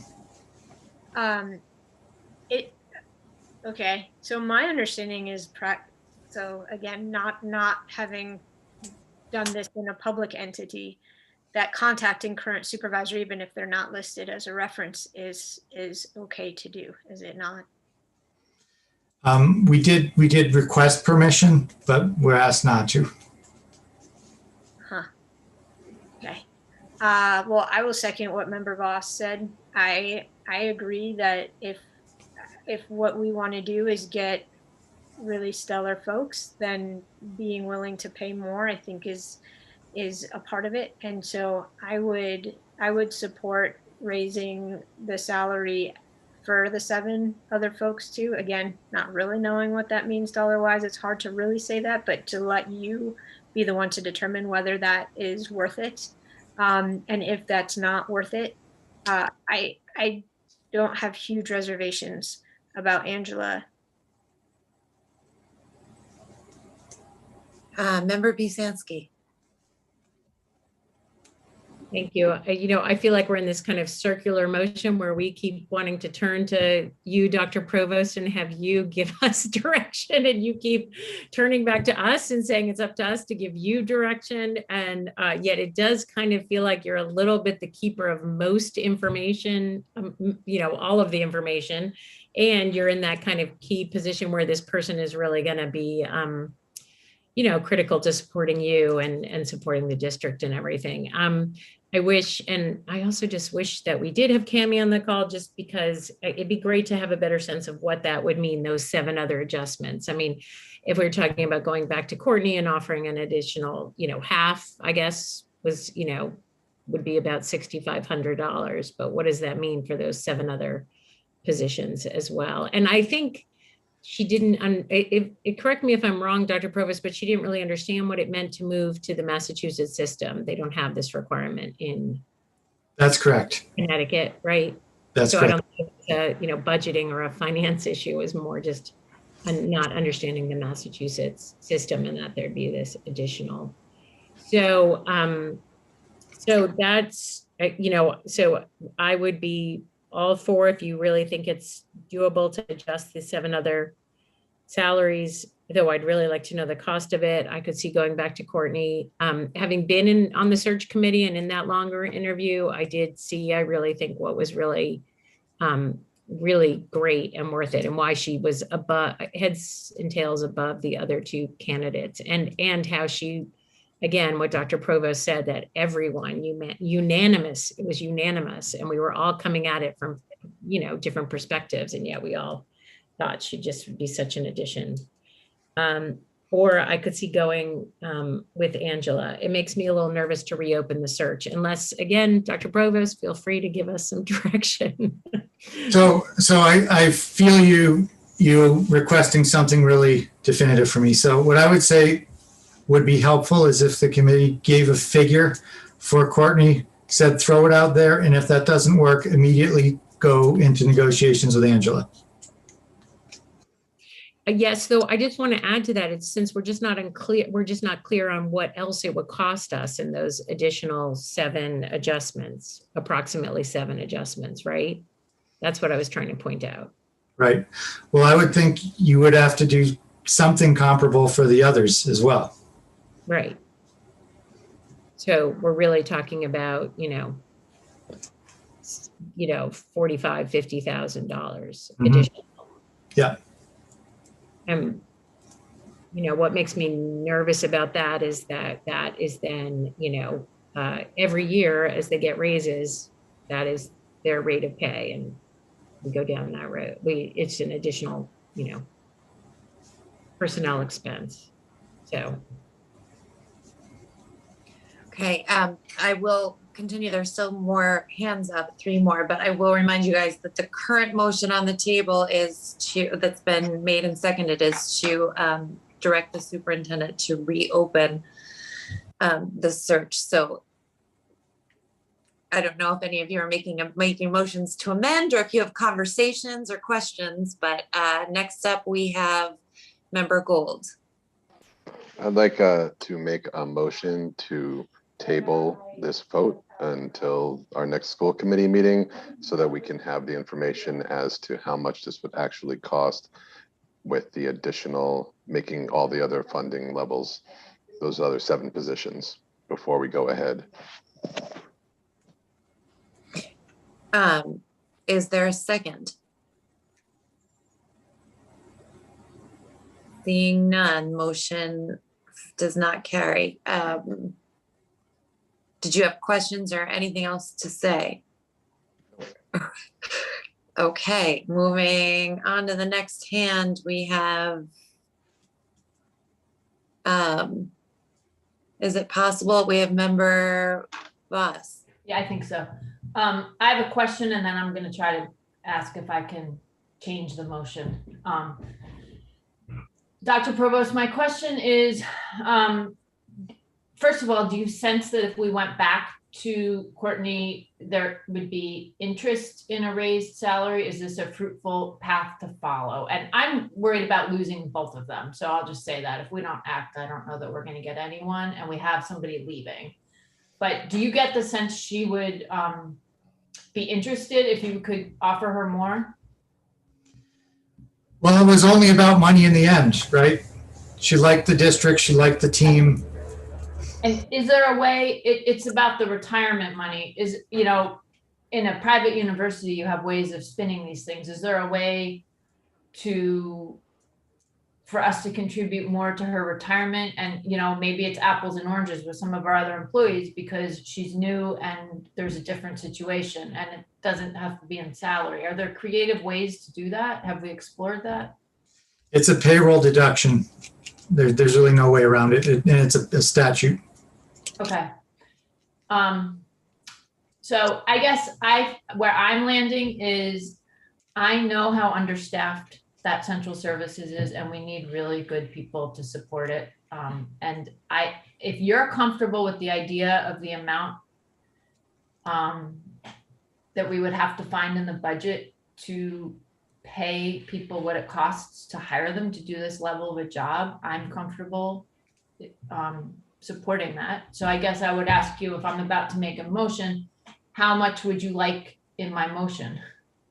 Because you're the one's gonna have to help us find the money too in the future. What is a reasonable amount for us to give you to, I think we say 5,000 and it works or it doesn't. okay, so how do I go about can I make a friendly amendment? You can offer a friendly amendment to me.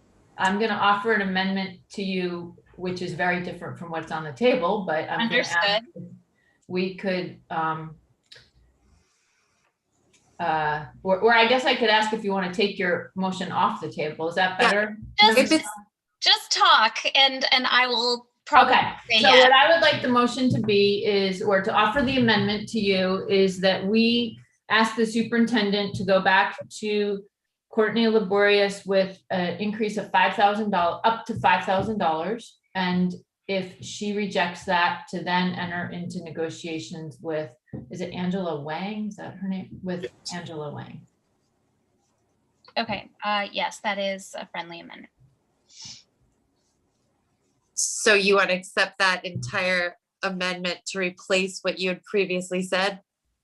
Yes, because clearly there is not appetite on the committee to reopen. I have to say I'm not super excited about Angela Wang, but I understand that we're a little bit between a rock and a hard place. Okay. Member Goldman, did you still want to contribute?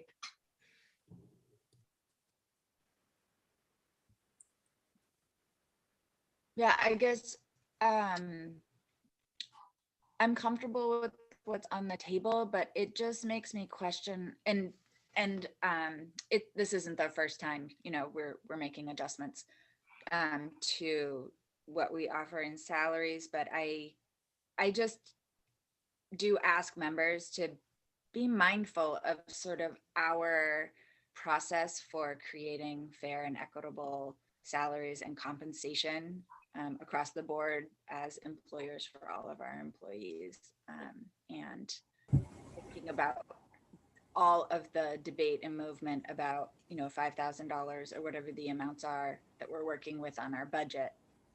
Just really taking that seriously and considering expanding the salary for this position. It sounds like Courtney's really worth fighting for, though. So that's encouraging, because Hammy is impossible to beat. Thank you. Member Levy. Sorry, I should have removed my hand. Member Voss made the motion that I would have made, and I'll just say Member Gold.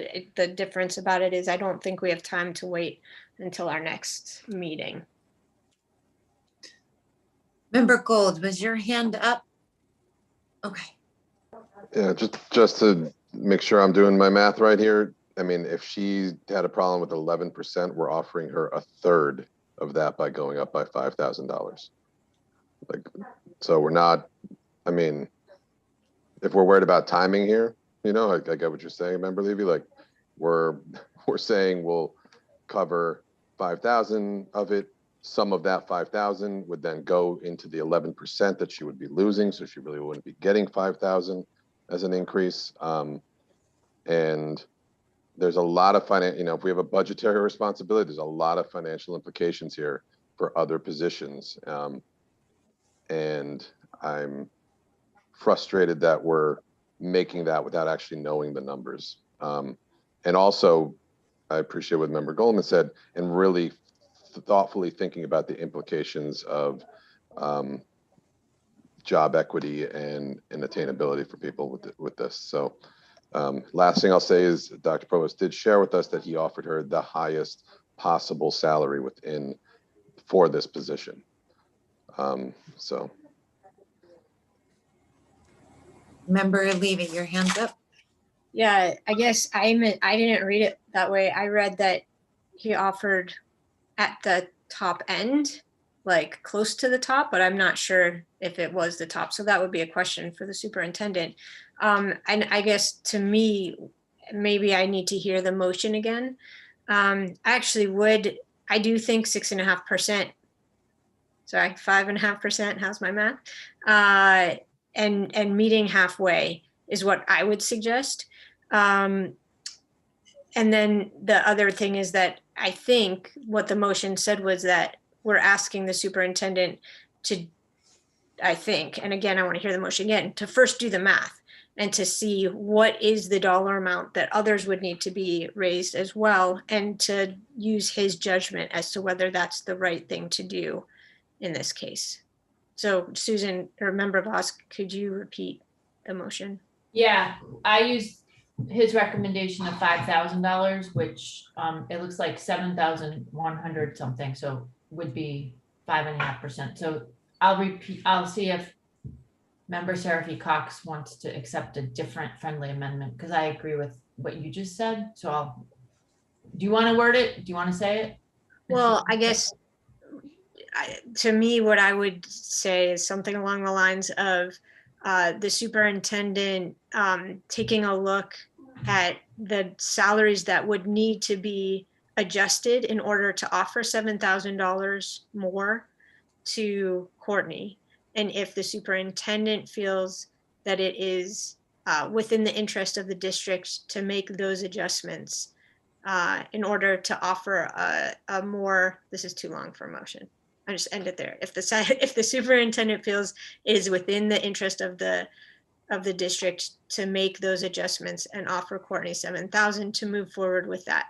If that does not work out financially for the district, and or if Courtney does not accept the $7,000, then we should offer to Angela. Why don't you say 5.5%, not 7,000? Okay, 5.5%. Member Seraphy Cox, was that? Yes, I'm okay with that, replacing the already replaced amendment. It's really unrecognizable as your motion at this point, to be honest, but it has been made and seconded. Is there any more discussion? Member Busanski? Yeah, I just wanted to check back in with Dr. Provost and make sure you feel like you have clear direction here and understanding, and this feels helpful to you. Or I think it was the last piece made it a little bit fuzzier. It was clear to me when it was in amount, make the offer, and if it doesn't work, move on. But yeah. 7,120. The thing is, I don't know if the offered salary is what I'm basing that on. 7,100. Well, I can't answer that question very definitively. I did offer the 130. Okay, then I think what we're saying is up to 7,150, but somebody could check me on that.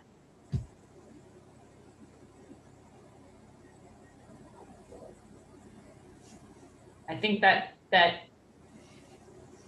5.5% of $130,000 is 7,150. So do you want us to tell you that number? I think you just did. All right, so can we exchange, Member Seraphy Cox, the latest friendly amendment is to make the number 7,150. Sorry, and just to follow up, go ahead, Member Seraphy Cox. Oh, I almost just kind of feel like I should rescind my motion at this point and just let you make that motion, because this is getting too complicated. So I rescind my motion and now you can make a motion. Okay. Member Levy, do you want me to try? Okay. The motion is to give Dr. Provost direction to re-enter negotiations with Courtney Laborious and offer her up to $7,150. More in salary, as long as he feels that the implications will overall benefit the district. If that fails, to go ahead and negotiate with Angela Wang. Can you repeat that, please? You're kidding, right? No, sorry. Okay. You want to type it up, Member Do Voss? you want me to put my thing up and try to type it for us? I think that could be helpful. I can repeat it for you. Thanks, Annie. To give Dr. Provost direction to re-enter negotiations with Courtney Laborious and offer up to $7,150 as long as he feels the implications will benefit the district. If that fails, to enter into negotiations with Angela Wang. Is that correct? And I think we all understand the benefit the district takes into account the additional money that will need to be spent. Right. We're So giving that was Dr. there a Provost second? that discretion. Is there a second? Second. And then one more question. And then I assume For a while. if, you know, action 1 fails, action 2 fails, you just automatically reopen the search anyway. So there's really no reason to. Yes. Okay, thank you.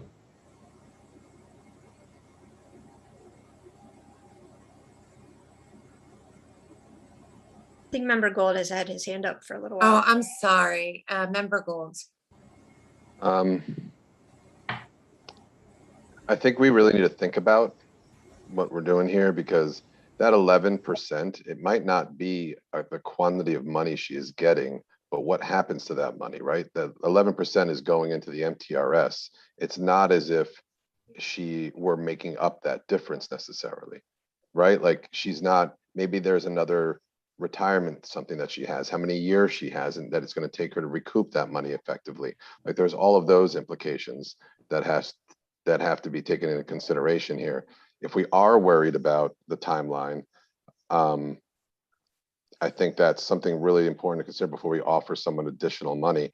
The other thing being, what does this then mean to what we would be offering Angela, right? Like, so if we're going and we're making this condition, right, and we're setting ourselves up to say, you know what, like we're willing to, you know, I worry that we're going to seem as if we're desperate, or what, for lack of a better word, and it just doesn't come off. It doesn't come off right. I think that we made a very fair offer, and I would really hope that we just vote no on this and vote to accept Angela, which was the superintendent provost's second choice. Clearly was his second choice, he said.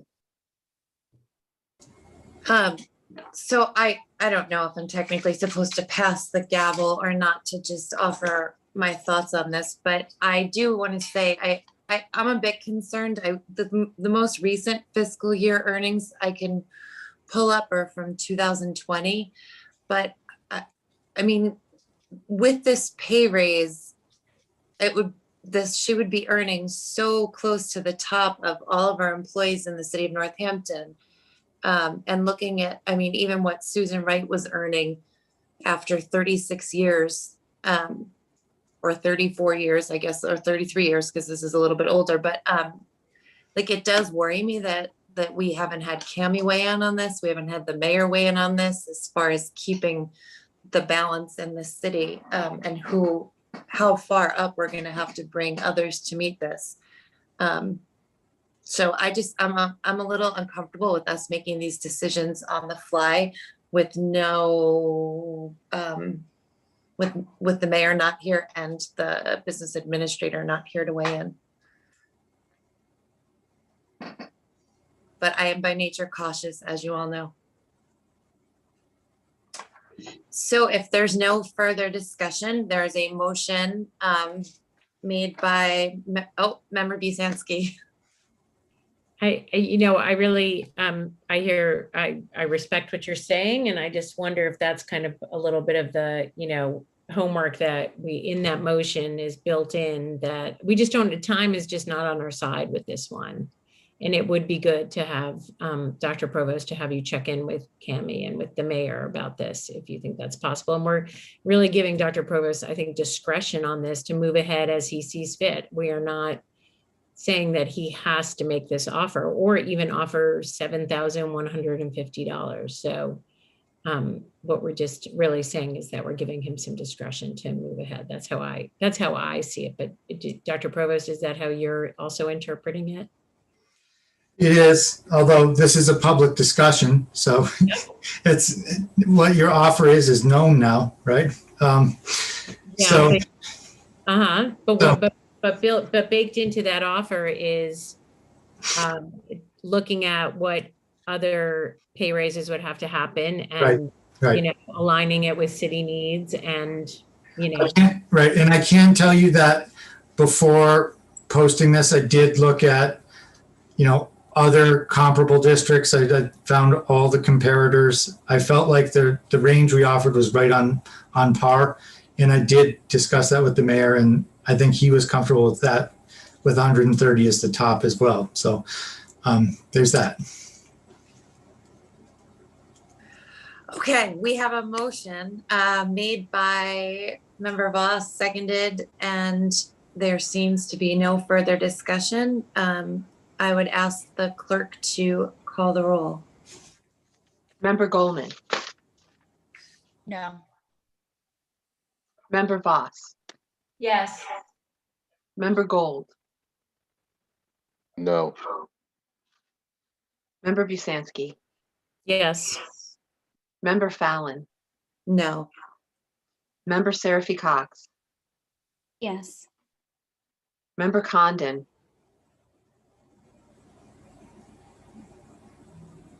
Member Condon, No. Member Levy, Yes.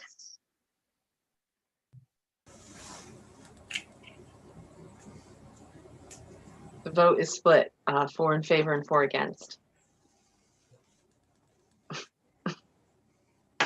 So, so it does not pass. Is there another motion that someone would like to make? We need a majority for a motion that's made to pass, and a tie is not a majority. So we'll need someone to put forth a new motion. Obviously, I would urge you to change something enough that we don't end up with an identical 4-4 split again. So if someone could be, Member Gold. A motion to approve Dr. Provost entering in negotiations directly with Angela. Is there a second? Second? A motion has been made and seconded to enter negotiations with Angela Wang. Is there any discussion? Seeing none, I'll ask the clerk to call the roll.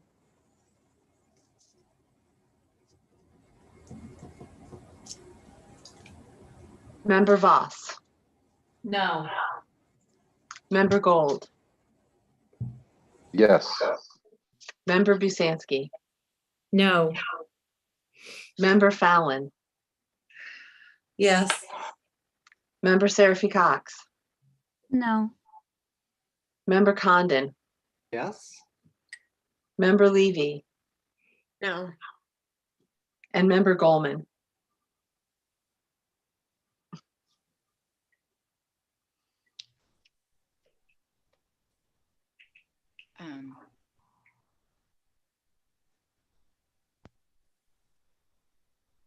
No. The vote is 5 against and 3 in favor. Oh, Member Goldman, we all feel it. We saw you wrestling with that. It's a hard position to be in. Okay, so that is it for the items on the agenda. Are we, do we? We make another mess. What do we do? Yeah. Because we've made enough motions, right? Well, right, there's no candidates left, so I have to restart the process. I have a Oh, question. you want it? Okay, so I thought there were no more options. So we're not offering it to her. We're not offering more money. So is there another motion? I thought that automatically meant that we need to reopen it. Am I wrong? I don't think so. Member Goldman, your hand's up. Thank you. I feel like it might be helpful if I made myself a little clear to help us come up with a new motion. I do appreciate a motion where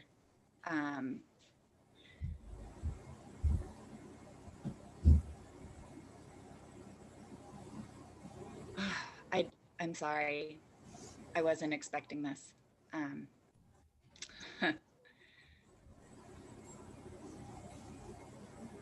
I clearly do prefer offering this to Angela. And I do wonder if there is a way to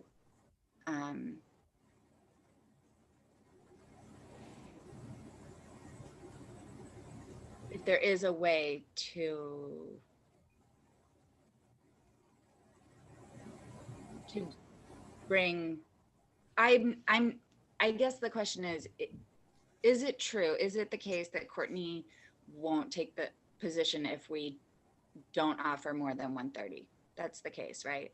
That's definitely true. Okay.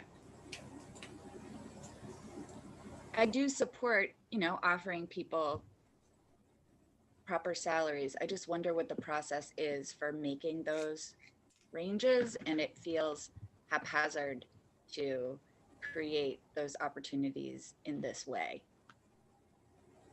I'm wondering if anyone has any comments. I'd like to make a motion, but I don't have one Okay. available. I see the superintendent wants to address your question about the salary range.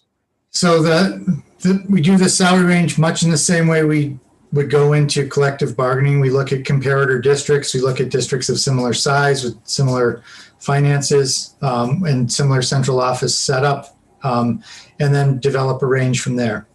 So one of the ones that I've always said is a really good comparator for us is Ludlow.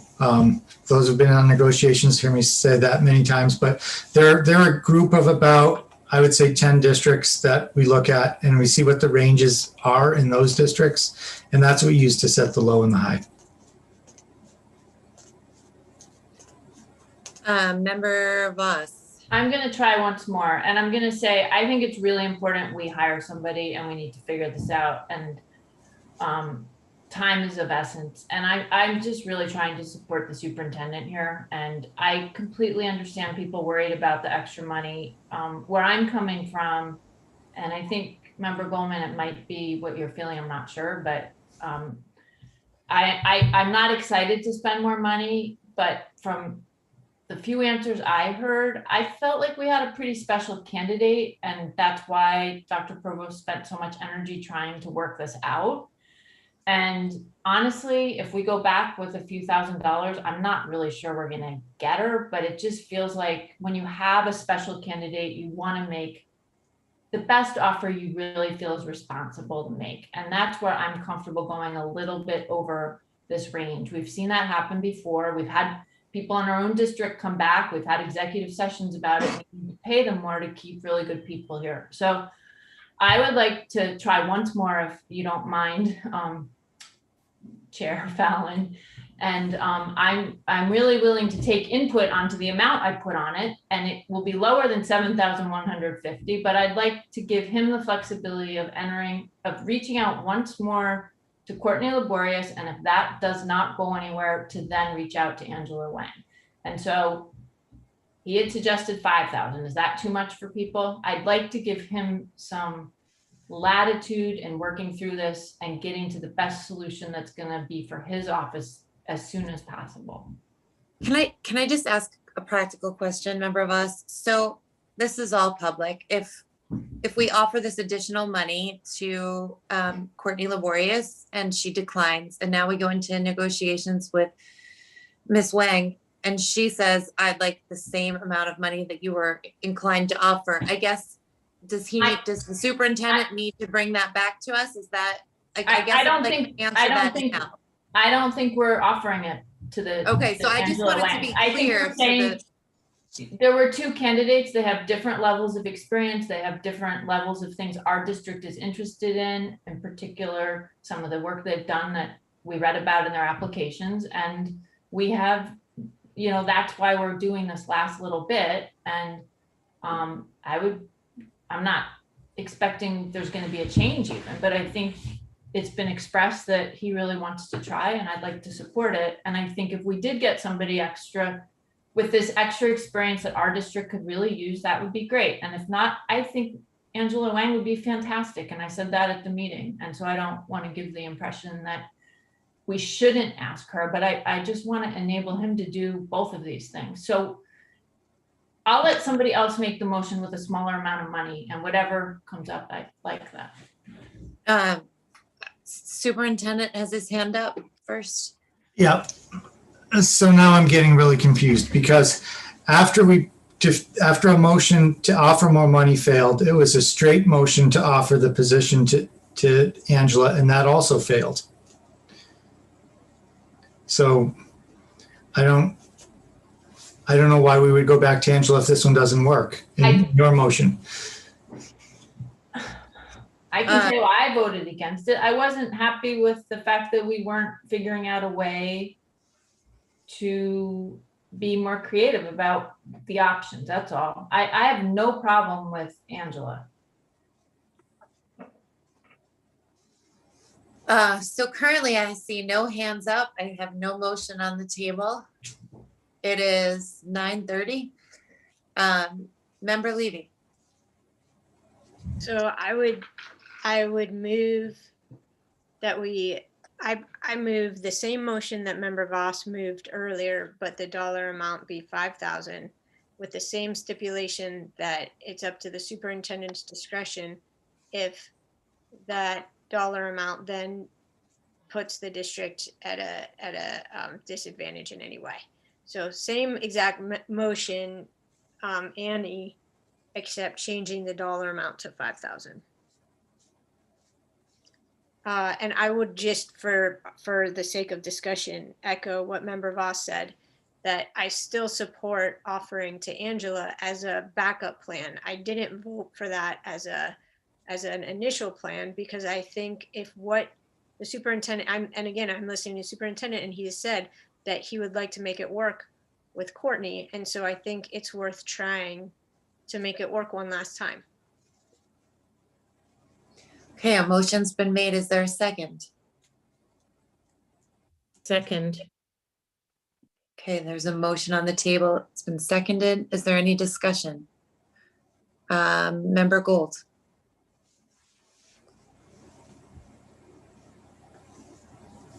You're muted. So now we're publicly voting to reduce how much we're trying to, like, the problem was we didn't give her enough money, right? We thought that that's what the problem was. And now we're saying, we're gonna try again and try to recoup how much you were losing to retirement by paying you even less. It just doesn't, right? Like, we're going from 7,000 down to 5,000. No, it's still 5,000 in addition to what we had offered before. It's still offering more. It's not offering quite as much more because the school committee wouldn't support that. Right, I guess what I'm saying, we're offering her, so we're trying to offer her now, we're trying to offer less. We originally were Less offering than- 7,500, and now we're going down to 5,000 to address the issue of the $15,000 that she's losing, that is going towards her to retirement, to MTRS. I just want to make. I'm not sure I understand your question. You're saying you just want to clarify that we're offering now 5,000 instead of 7,000, correct?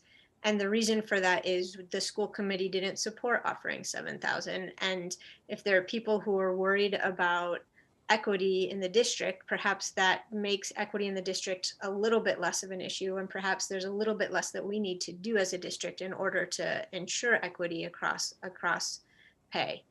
I would say that I appreciate that there are other districts that we're using as a comparison point. And I'm sure, or I imagine you're taking into account superintendent cost of living in those districts and things like that. And I think in the grand scheme of things, in my mind, what this does is it's a gesture to Courtney to let her know. I mean, I think it sounds like the superintendent has already let her know that she's highly desired by our district. And this is just a gesture by us, the school committee. I mean, I don't know what all the issues are with having to put the money into a retirement account. I understand that being a surprise and it changing the bottom line. Again, I hope she'll see this not as a loss, but as our reaching out to say, you're our top candidate. We want to make this as desirable as we can for you. Member Busansky. I think I really just want to echo everything Member Levy said, is that this is a gesture, and this often happens in the world of job offers. It's just not often that you have to negotiate the terms in public. But this is, if the 7,150 got voted down by this committee for, many reasons, including that, we're not, we only have certain financial capabilities, but we feel comfortable with 5,000, that we can afford to offer 5,000 with, or at least give the superintendent that discretion to look into offering that 5,000, then, she will either appreciate that we're going above and beyond because we really want her, or she won't, and we can't pay the entire, 11%. And this is genuinely the best we can do. And if not, then we walk away and we move on to Angela, who I think is, a very good candidate. So my long way of saying, I just am seconding what Member Levy said. Member Goldman, you no longer, okay. Member Condon. I just want to remind people that even going down to the 5,000 isn't just 5,000. It still would involve raising the salaries of the other 7 people involved. So we are, there's a little bit of a deduction there, but it's still larger than 5,000, something to keep in mind. Member Levy. And that is why we have the condition that after the superintendent does the math, he can also decide that it's not in the best interest of the district if it ends up being too much that we would need to alter the other salaries.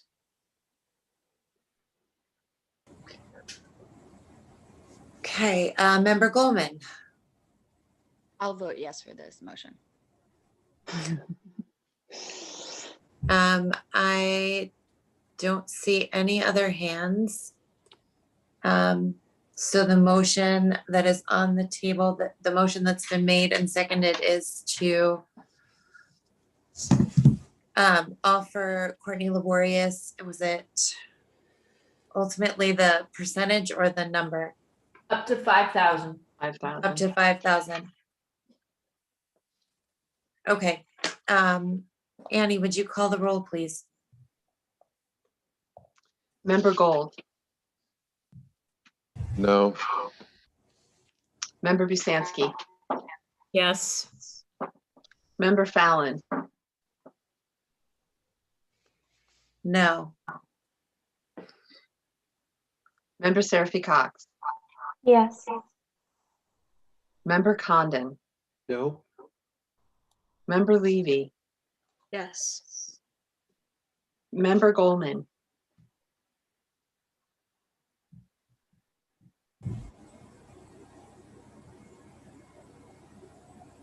Member Goldman, you're muted. Excuse me, I said yes.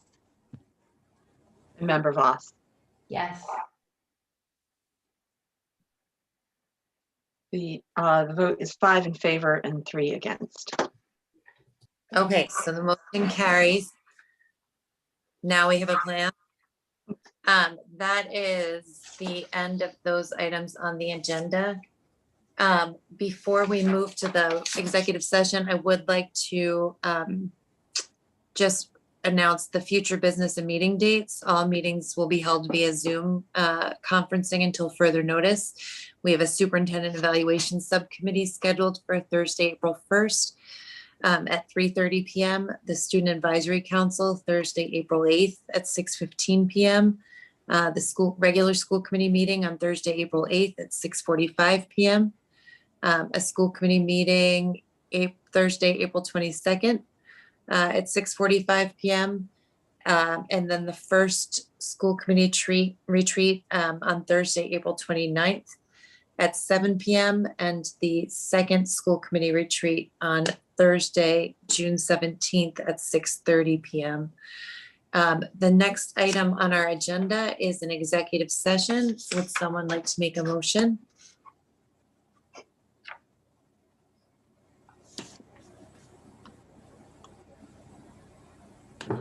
I will make a motion to enter executive session under Massachusetts General Open Meeting, Chapter 30A, Section 21A3, to discuss strategy with respect to collective bargaining or litigation if an open meeting may have a detrimental effect on the bargaining or litigating position of the public body and the chair so declares. Thank you. Is there a second? Second. Okay, and before we have the roll call vote to enter into executive session, I would like to let the public know that we will be adjourning from executive session. We will not be returning to public session. Annie, would you call the roll, please? Member Busansky, Yes. Member Fallon, Yes. Member Seraphy Cox, Yes. Member Condon, Yes. Member Levy, Yes. Member Goldman, Yes. Member Voss, Yes. and Member Gold. Yes. The vote is 8 in favor. Thank you. So as I mentioned to the public, our meeting will be going into executive session now, and we will be adjourning from executive session, not be returning to open meetings. So if you are still